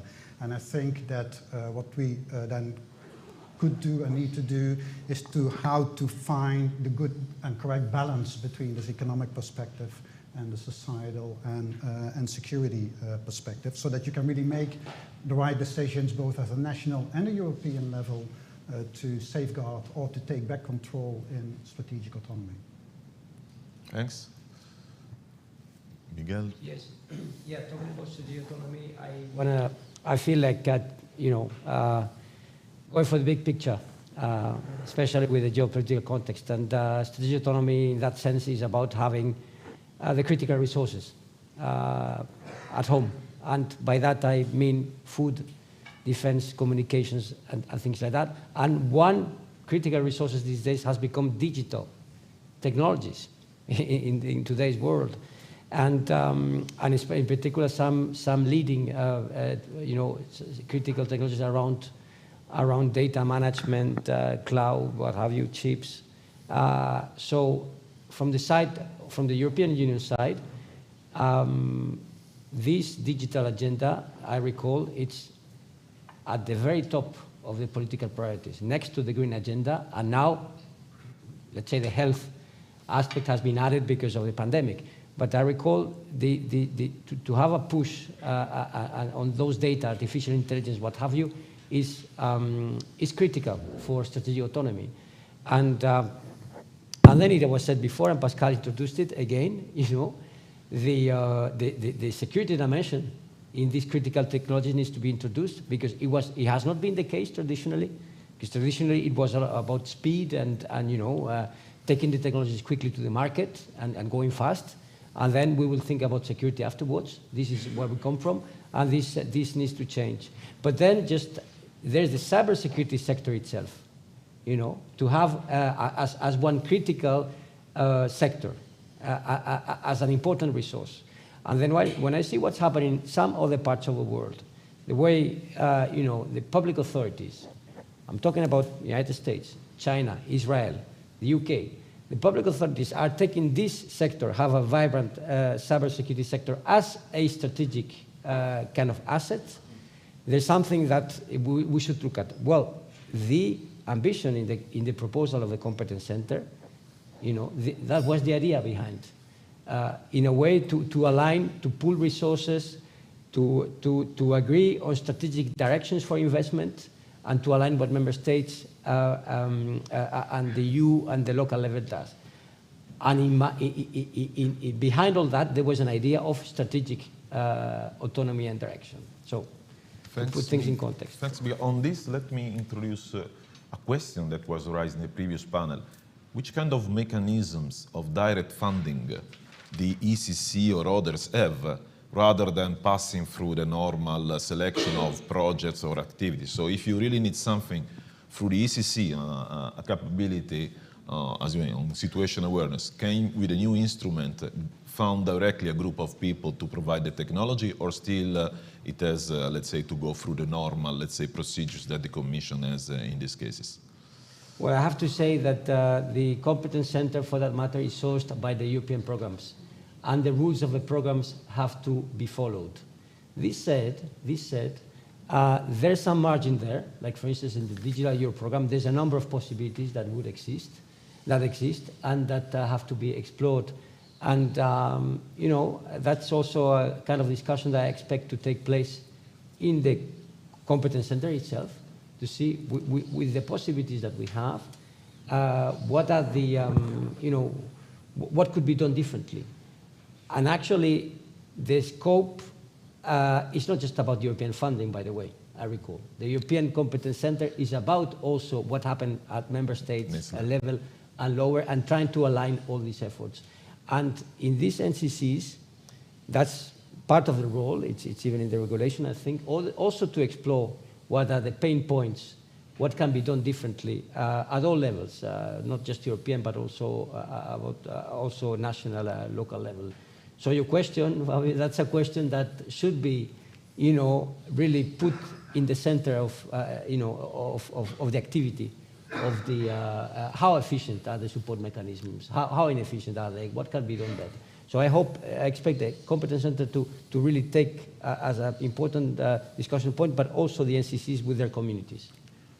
Pascal, you are being called to us.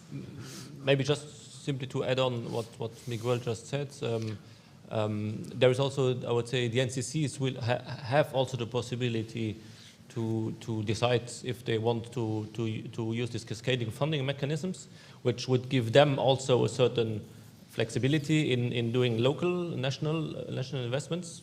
I think that's also an interesting mechanism, which could be seen in that perspective. I hope that you don't, however, replicate 27 different situation awareness mechanisms that don't cooperate, since the national funding maybe will give money to the national organizations. I don't know. Well, there is the network which has to organize, which has to coordination talk with the other, and coordinate about what is reasonable, because Absolutely. That also links to, and maybe an add-on about the previous strategic or technological autonomy question, is that I would say it's to achieve an autonomy has a lot to do with resilience, in fact, and resilience in the market, in the community. And there, I would say, investments is important. Having, I would say, own technologies, having unicorns, and these things are very important. On the other side, there is also already a lot in the market. I would say, in all the European countries, there are companies that provide cybersecurity services, which are probably not well known by the companies that need such service in other countries. So creating that visibility about what is available already there What are the possibilities? What are the services that are already there? That's for me also an important mission of DCC, of the networks, of the NCC network, and of, I would say, the whole community to create this visibility cross-European, because I would say nationally, especially coming from a small country, I would say we know quite well who are the companies who is active, but on the European level, that's another challenge. And there, a few keywords are very important, that to make sure that we get a resilience mechanism into that system is interoperability and openness. So that the solutions, the services, the technology also that is being funded to make these things work together, have this focus of making things interoperable, of making things open and accessible also to different levels of users, of entities that need such technology. And then we can think about going into having a system that is resilient by itself. Thanks. Please, Corinna. Perhaps just a question here to the panel. The cascading funding is a very nice idea, but when talking about with the other NCCs, it's somehow a threshold, a boundary where most of the NCCs cannot jump over, because getting funding 50% additionally, because normally the calls just say we get 50% funding from the European Union, the other 50% must be done by the NCCs, and usually, especially when you have ministries in, there is no money in place for short term. So I think this might be also quite a challenge. So the question here would be, what ideas or recommendations do you have for us to foster this problem? Good. Afonso, do you have some idea? Please. Question, okay. I mean, or someone has an idea, then we ask the question. You, please, Miguel. Yeah, the problem is defined by the rules of the funding program, which define what can be done or not, and those rules were decided, by Council and Parliament, basically, a proposal of the Commission. So this is because the NCCs are funded by the Digital Euro program. 50% co-funding is different from Horizon, where many of the actions are 100% funding. Actually, it's not new. I mean, there was a sort of predecessor from this program, which was the Connecting Europe Facility, which was also like that, except that EU funding was 75 instead of 50. It's done in purpose, I would say, this approach, which applies not just to cybersecurity, of course, but to other areas supported by the Digital Euro program. The idea is to, let's say, force this cooperation. And the idea that I always repeat very often is don't think, when I talk to member states, don't just think in terms of funding fresh money for this, but rather, I guess, in Germany and other countries, of course, I know there's investment plans in security, cybersecurity anyway. So let's see how to match what you wanted to do with this support. Then another avenue to explore is also there's some scope for using other funding, like from the resilience fund and even structural funds and so, and do some. I was going to say the word financial engineering, which is not very nice, but you see what I mean. In this combination of funding, there's also some margin that some member states are experimenting with. Yeah, so thank you, Miguel, for this hint. So I now have a question when these issues coming up with our workshops with the other different NCCs. So I have now an answer in hand. Thanks. Well, but we will follow up. It's clear we got this feedback from the NCCs that it is something to follow up on, and we shall organize dedicated meetings. And I was discussing with Pascal yesterday about it as one of the must-do very soon. Yeah, so this would be also a wish from our side that there would be more meetings on the where the different NCCs meet together, because I think we have several questions in mind, and it's easier to discuss them in a round instead of just having a letter coming around. Here's the information. Absolutely. So this would be the wish from our side. Yeah, absolutely. Good that convergence helps in this dialogue. And Afonso, the question. Yes, thank you. So Afonso Ferreira from the French CNRS. For those who have been following this conference presentially or online, know that there's no session if there's not a question of mine. So I appreciate, so thank you very much for this nice panel. And I would like to come back to something that Fabio said. And so I appreciate the complexity of the domain of cybersecurity, which actually brought the complexity of the regulation that try and mixed some kind of a joint undertaking with capacity building in the member states in an area where the prerogatives of the union and the member states are not clear. So given this complexity, we've been talking a lot about the community these days. And one thing that emerged is a point of attention, a large point of attention, that by giving the responsibility to build the community to the member states, to the NCCs, will actually bring fragmentation to the community instead of building up on the European community that was built up with the 4 pilots, for instance, but not only, but for instance. So you have also ECSO and his working group 6 and others. So my question, I think, is for Miguel, and then to the ECCC chair. So how are you going to play or to counteract this drift towards fragmentation of the community, which is exactly what we don't need, what we don't want? Okay, thanks, Afonso, for the question, which is a very valid point. Indeed, this approach of the competence center at networks the structure is national with the NCCs. There is an explanation to that. I mean, we are actually a union of member states. So this is the defining organization that we have. And as you said, member states do matter a lot when it comes to security and cybersecurity.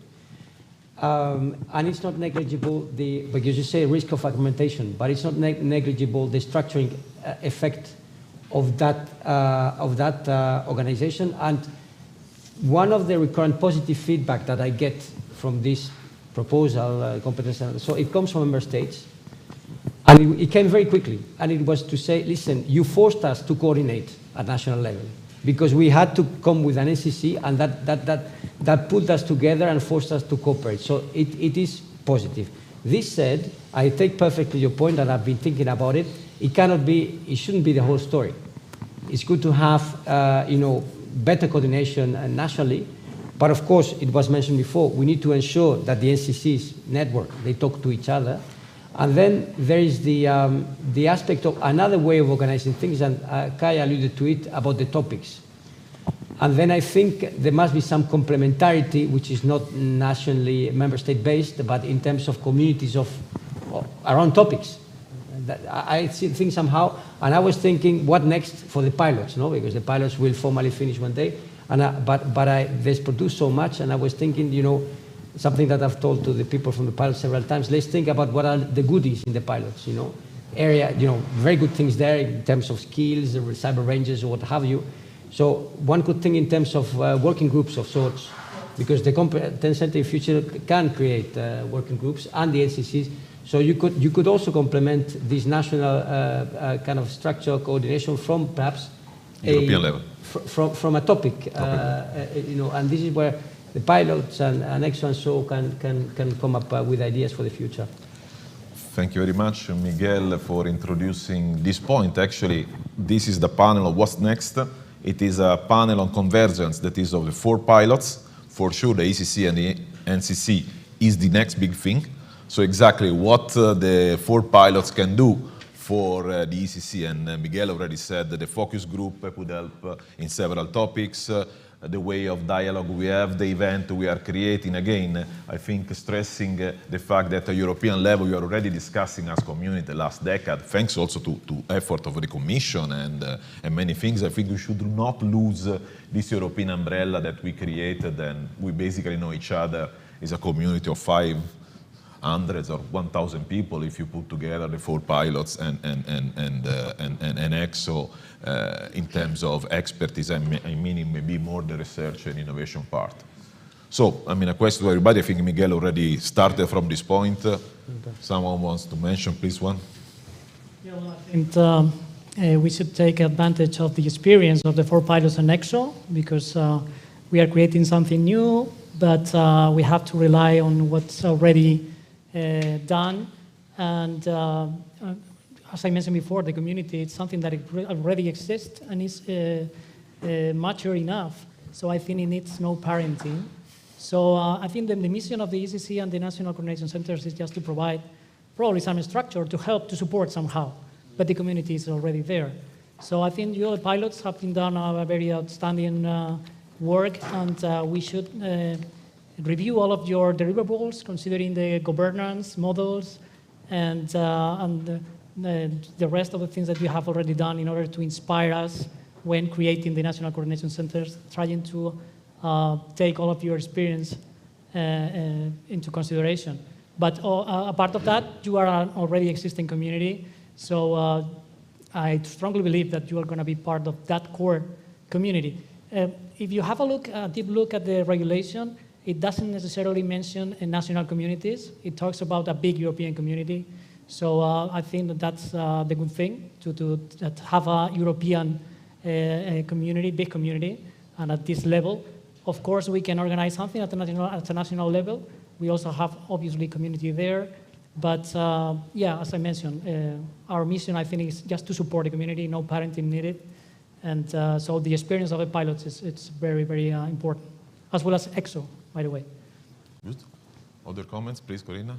So I would also agree what you said.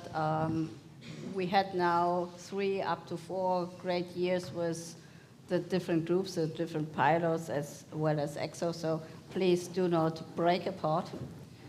Just rearrange, I would say. So the community should stay, but please also get in touch with the national competence centers, that they get aware of all the partners in there. So we just know parts of the different partners of the projects, and then really foster us and force us, especially to keep on track, to have the bindings that you glued already, to stay stable here. And important for us, for our work, is also to get all your material. We know there are some confidential parts, but this can be done in a bilateral call to get ideas and exchange the information. And I think one of the biggest things we need are the roadmaps, as well as, for example, the training material you had, so that we know who has the competence for which trainings, because awareness is nice, but if you do not train the people or get a feedback loop in your trainings, someone is lost on the trail. And this is what I guess on the European level as well as on the national level, no one wants to risk. Thanks. Thanks. Joanna? Please forgive me for a rather philosophical statement, but I guess that every meaningful conversation about future, every single action or decision that will shape what is coming next must be respectful to the past. And so, and I'm not saying that we should be hostages of the previous times, but I guess that we really need to understand experience. We really need to build on already existing achievements, and we really need to learn from mistakes from the past. And I'm pretty sure that I will be speaking not only on behalf of ECSO, but also for the 4 pilots. Plenty of super valuable experience, results, good practices have been developed over the years of our work. And my only message with which potentially I will conclude is to really not forget about us, and we are happy to cooperate, and please just keep us in mind and use our potential, our experience, and plenty of very beneficial things that we can bring to the table right away. And and plus, let's not forget, because I mean over the last 2 days, like the buzzword that we've been hearing here and there was trust. And guess what is the, again, secret recipe on how to build trust? You need to do it in time and with time. And this is what we can really bring to the table. So, yeah. Thanks, Joanna. Marcel, you want to say something? Yeah, very briefly adding on what has already been said is to really get to interaction. So really develop and install field labs, develop innovation hubs where actual services are being developed and tested and implemented so that everybody can make use of it. And at a national level, that can be hopefully relatively easily implemented, but I don't think that the cooperation amongst the centers in a more international context, I think that could be easily arranged for and should be done as soon as possible. Thanks, Marcel. Pascal? Yes, I would like to add that maybe on the previous one about the fragmentation, I would say the objective why this ECCC has been created to specifically address this fragmentation, which is there. So the fact that we have a network of NCCs, I see this definitely as a strength, not as a weakness, because there we have a tool to have this cooperation to make sure that there is an exchange, an interaction between the different member states that are involved in the ECCC, and make sure that we can benefit from each individual community, also national community, national ecosystems strengths, and know the weaknesses so that there is a European interaction that we can address, get the European community up and running. About the pilots, you mentioned in the for pilots and ECSO, etc., there are thousands of companies already involved, of entities, but there are hundreds of thousands more to bring in, to have involved in the community, especially all the very small entities, all the individual, maybe also individual researchers or people that are very local focused at the moment, but that have interesting solutions, that have developed interesting cybersecurity services, to make sure that we know all them, that we really address this fragmentation thing, and to make sure that we can build on top of all this competence which is there, because the challenge of the skills is there, and the offer of trainings, of master programs, of all these educational programs in cybersecurity is quite huge in Europe already, but many of them are empty.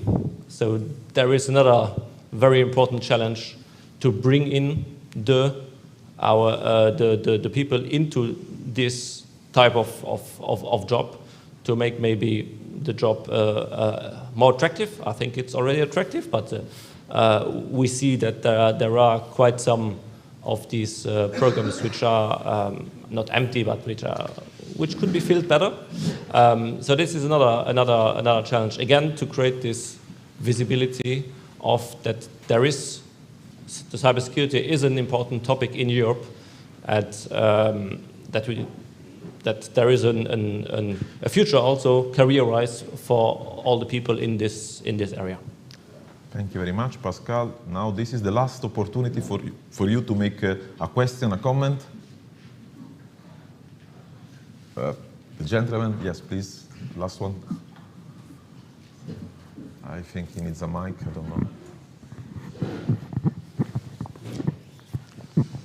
And in the meanwhile, I would ask, the four speakers, the six speakers, to think 15 seconds statements on what's next, if you want. If not, don't worry. It's a statement and it's a question also. A statement is that we need your support. I'm proposing from 2008 in the member states and to the citizens of Europe the creation of the European Defence Community with the only joint structure or organization, the Concilium, another union. Mr. Macron and Mr. Johnson are speaking about this lately, but not in the way I'm speaking, in the defense community, according to the Treaty of 1954. This will give solutions to our cooperation with the UK, with Norway, with Finland, with Sweden, and with Ukraine. And the question is, what about UK? UK left the Union, but the community of the cybersecurity community is a pan-European community. It's not a structured thing like it will be the E3C or the other ENISA, etc. So why the UK shouldn't join our community? Thank you very much. Someone wants to answer, is able to answer? I have a line from the Commission that I can use, and I think we all acknowledge in the area of cybersecurity and defense the kind of expertise and the value of the UK, and have enjoyed working with the UK colleagues for a long time, and we would like to work more with them in future. I hope a solution is found for that, because there's a broader political context, and basically treaties need to be and agreements need to be respected. So I hope that the top layer sorts out the issue, and that so that we can go back and cooperate. But I take your point.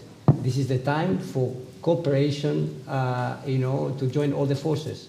That would include the UK, Norway, and many others. I fully agree with that. Just need to adjust the rules of the cooperation at a high political level, and after that, hopefully, we can cooperate fluidly with the UK, as it was the case when there were members of a unit before they decided to leave. Please, Pascal. I think it's linked a bit what I meant before by having an open and interoperable market, and UK or anybody else could interact and could be working with this future European open and interoperable market, as all others as well. Thanks. Now, if someone of you want to make a final statement, since we're already running out of time, please, Corinna. Yeah, last statement, stay connected, joint work, and keep the formats and discuss. Very good. Marcel? Very briefly to the Commission and to the national entities, and make at least some decisions and choices very soon. And even if these are not the final ones, but let's get started. Let's do something. Someone else? Please, Juan. Yeah, I think that the ECCC and the NCCs, we need a strong community, so help us to put this initiative in the field and make it successful. So we need your help, even though the regulation seems like a only public side thing. The private sector and all of the entities are welcome and are needed in order to make it fruitful and successful. Thanks. I would say, talking about resources, the European Competence Center will need resources, will need good resources. So watch the positions and apply. Very good message. I can only add that we are already on board, so let's continue. Okay, so let's thank the speaker.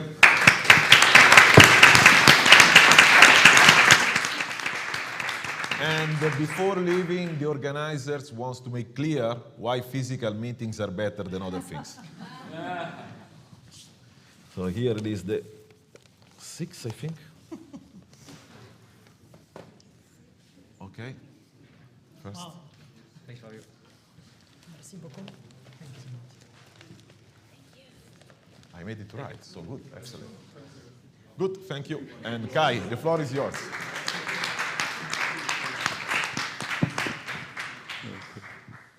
Okay, there should be one for you also, Fabio. I get my previous one, don't worry. You sure? Okay. Thanks. Okay, well then.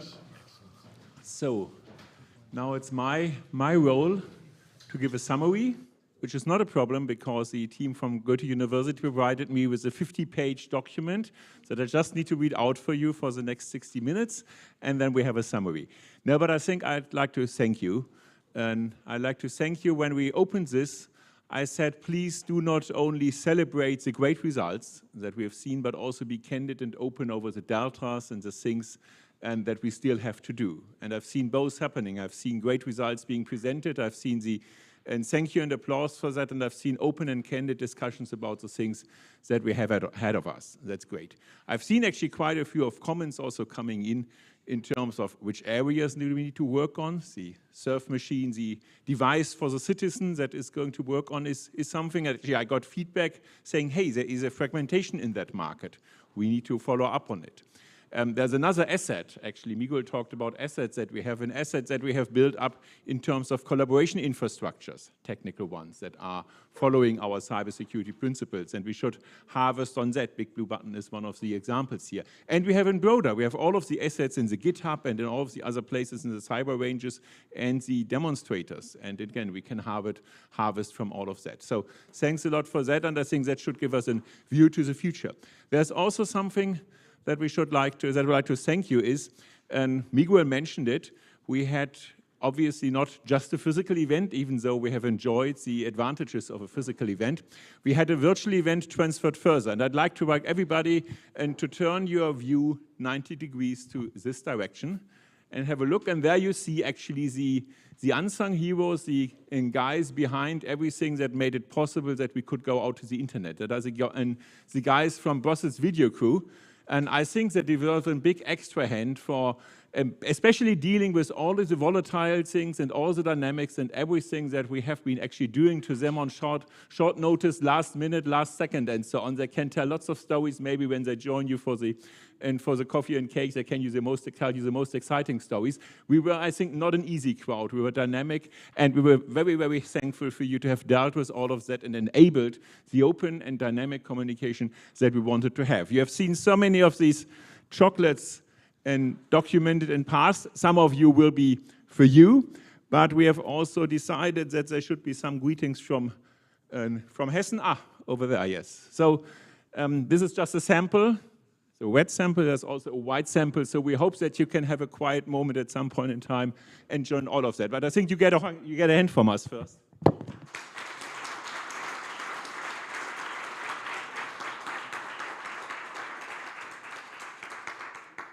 So our connection to the internet, and probably the most recent critical infrastructure that we had to deal with and that we manage with. But there have been a number of other critical infrastructures, and there have been basically three ladies behind all of that that have made this conference is going to be possible and actually worked out in the end. And the ladies are Charlotte, Nargis, and Vicky. So I'd like to have, please, Charlotte, Nargis, and Vicky to come to the front here.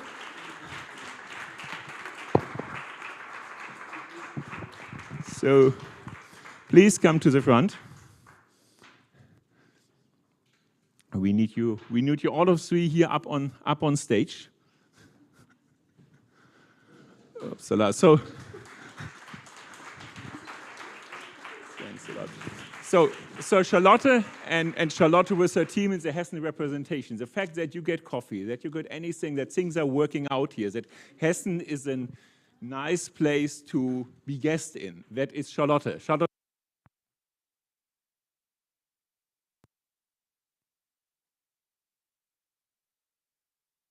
basically managed all of that, not only in the conference, but also with the parallel amendment that we were doing. So we had a number of things there.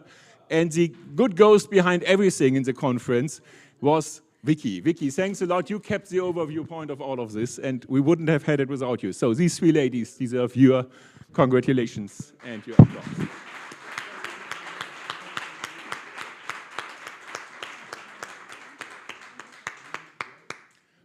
With that, and I think that was everything that I need to say. I can now tell you there is pastries and coffee outside. Enjoy that. Thanks a lot. You need the mic. Oops. Yes, sorry. Take over here. Yes, I covered. So I would say we thanked lots of people for everything, but the main person did not get an applause. So thank you, Kai. Thank you very much to be here and organize everything. Thank you. Thank you. Thanks. Thanks a lot for that. Thanks for coming, and thanks for making this, I think, a successful event and the basis for lots of further things that we're going to do because we need to do them.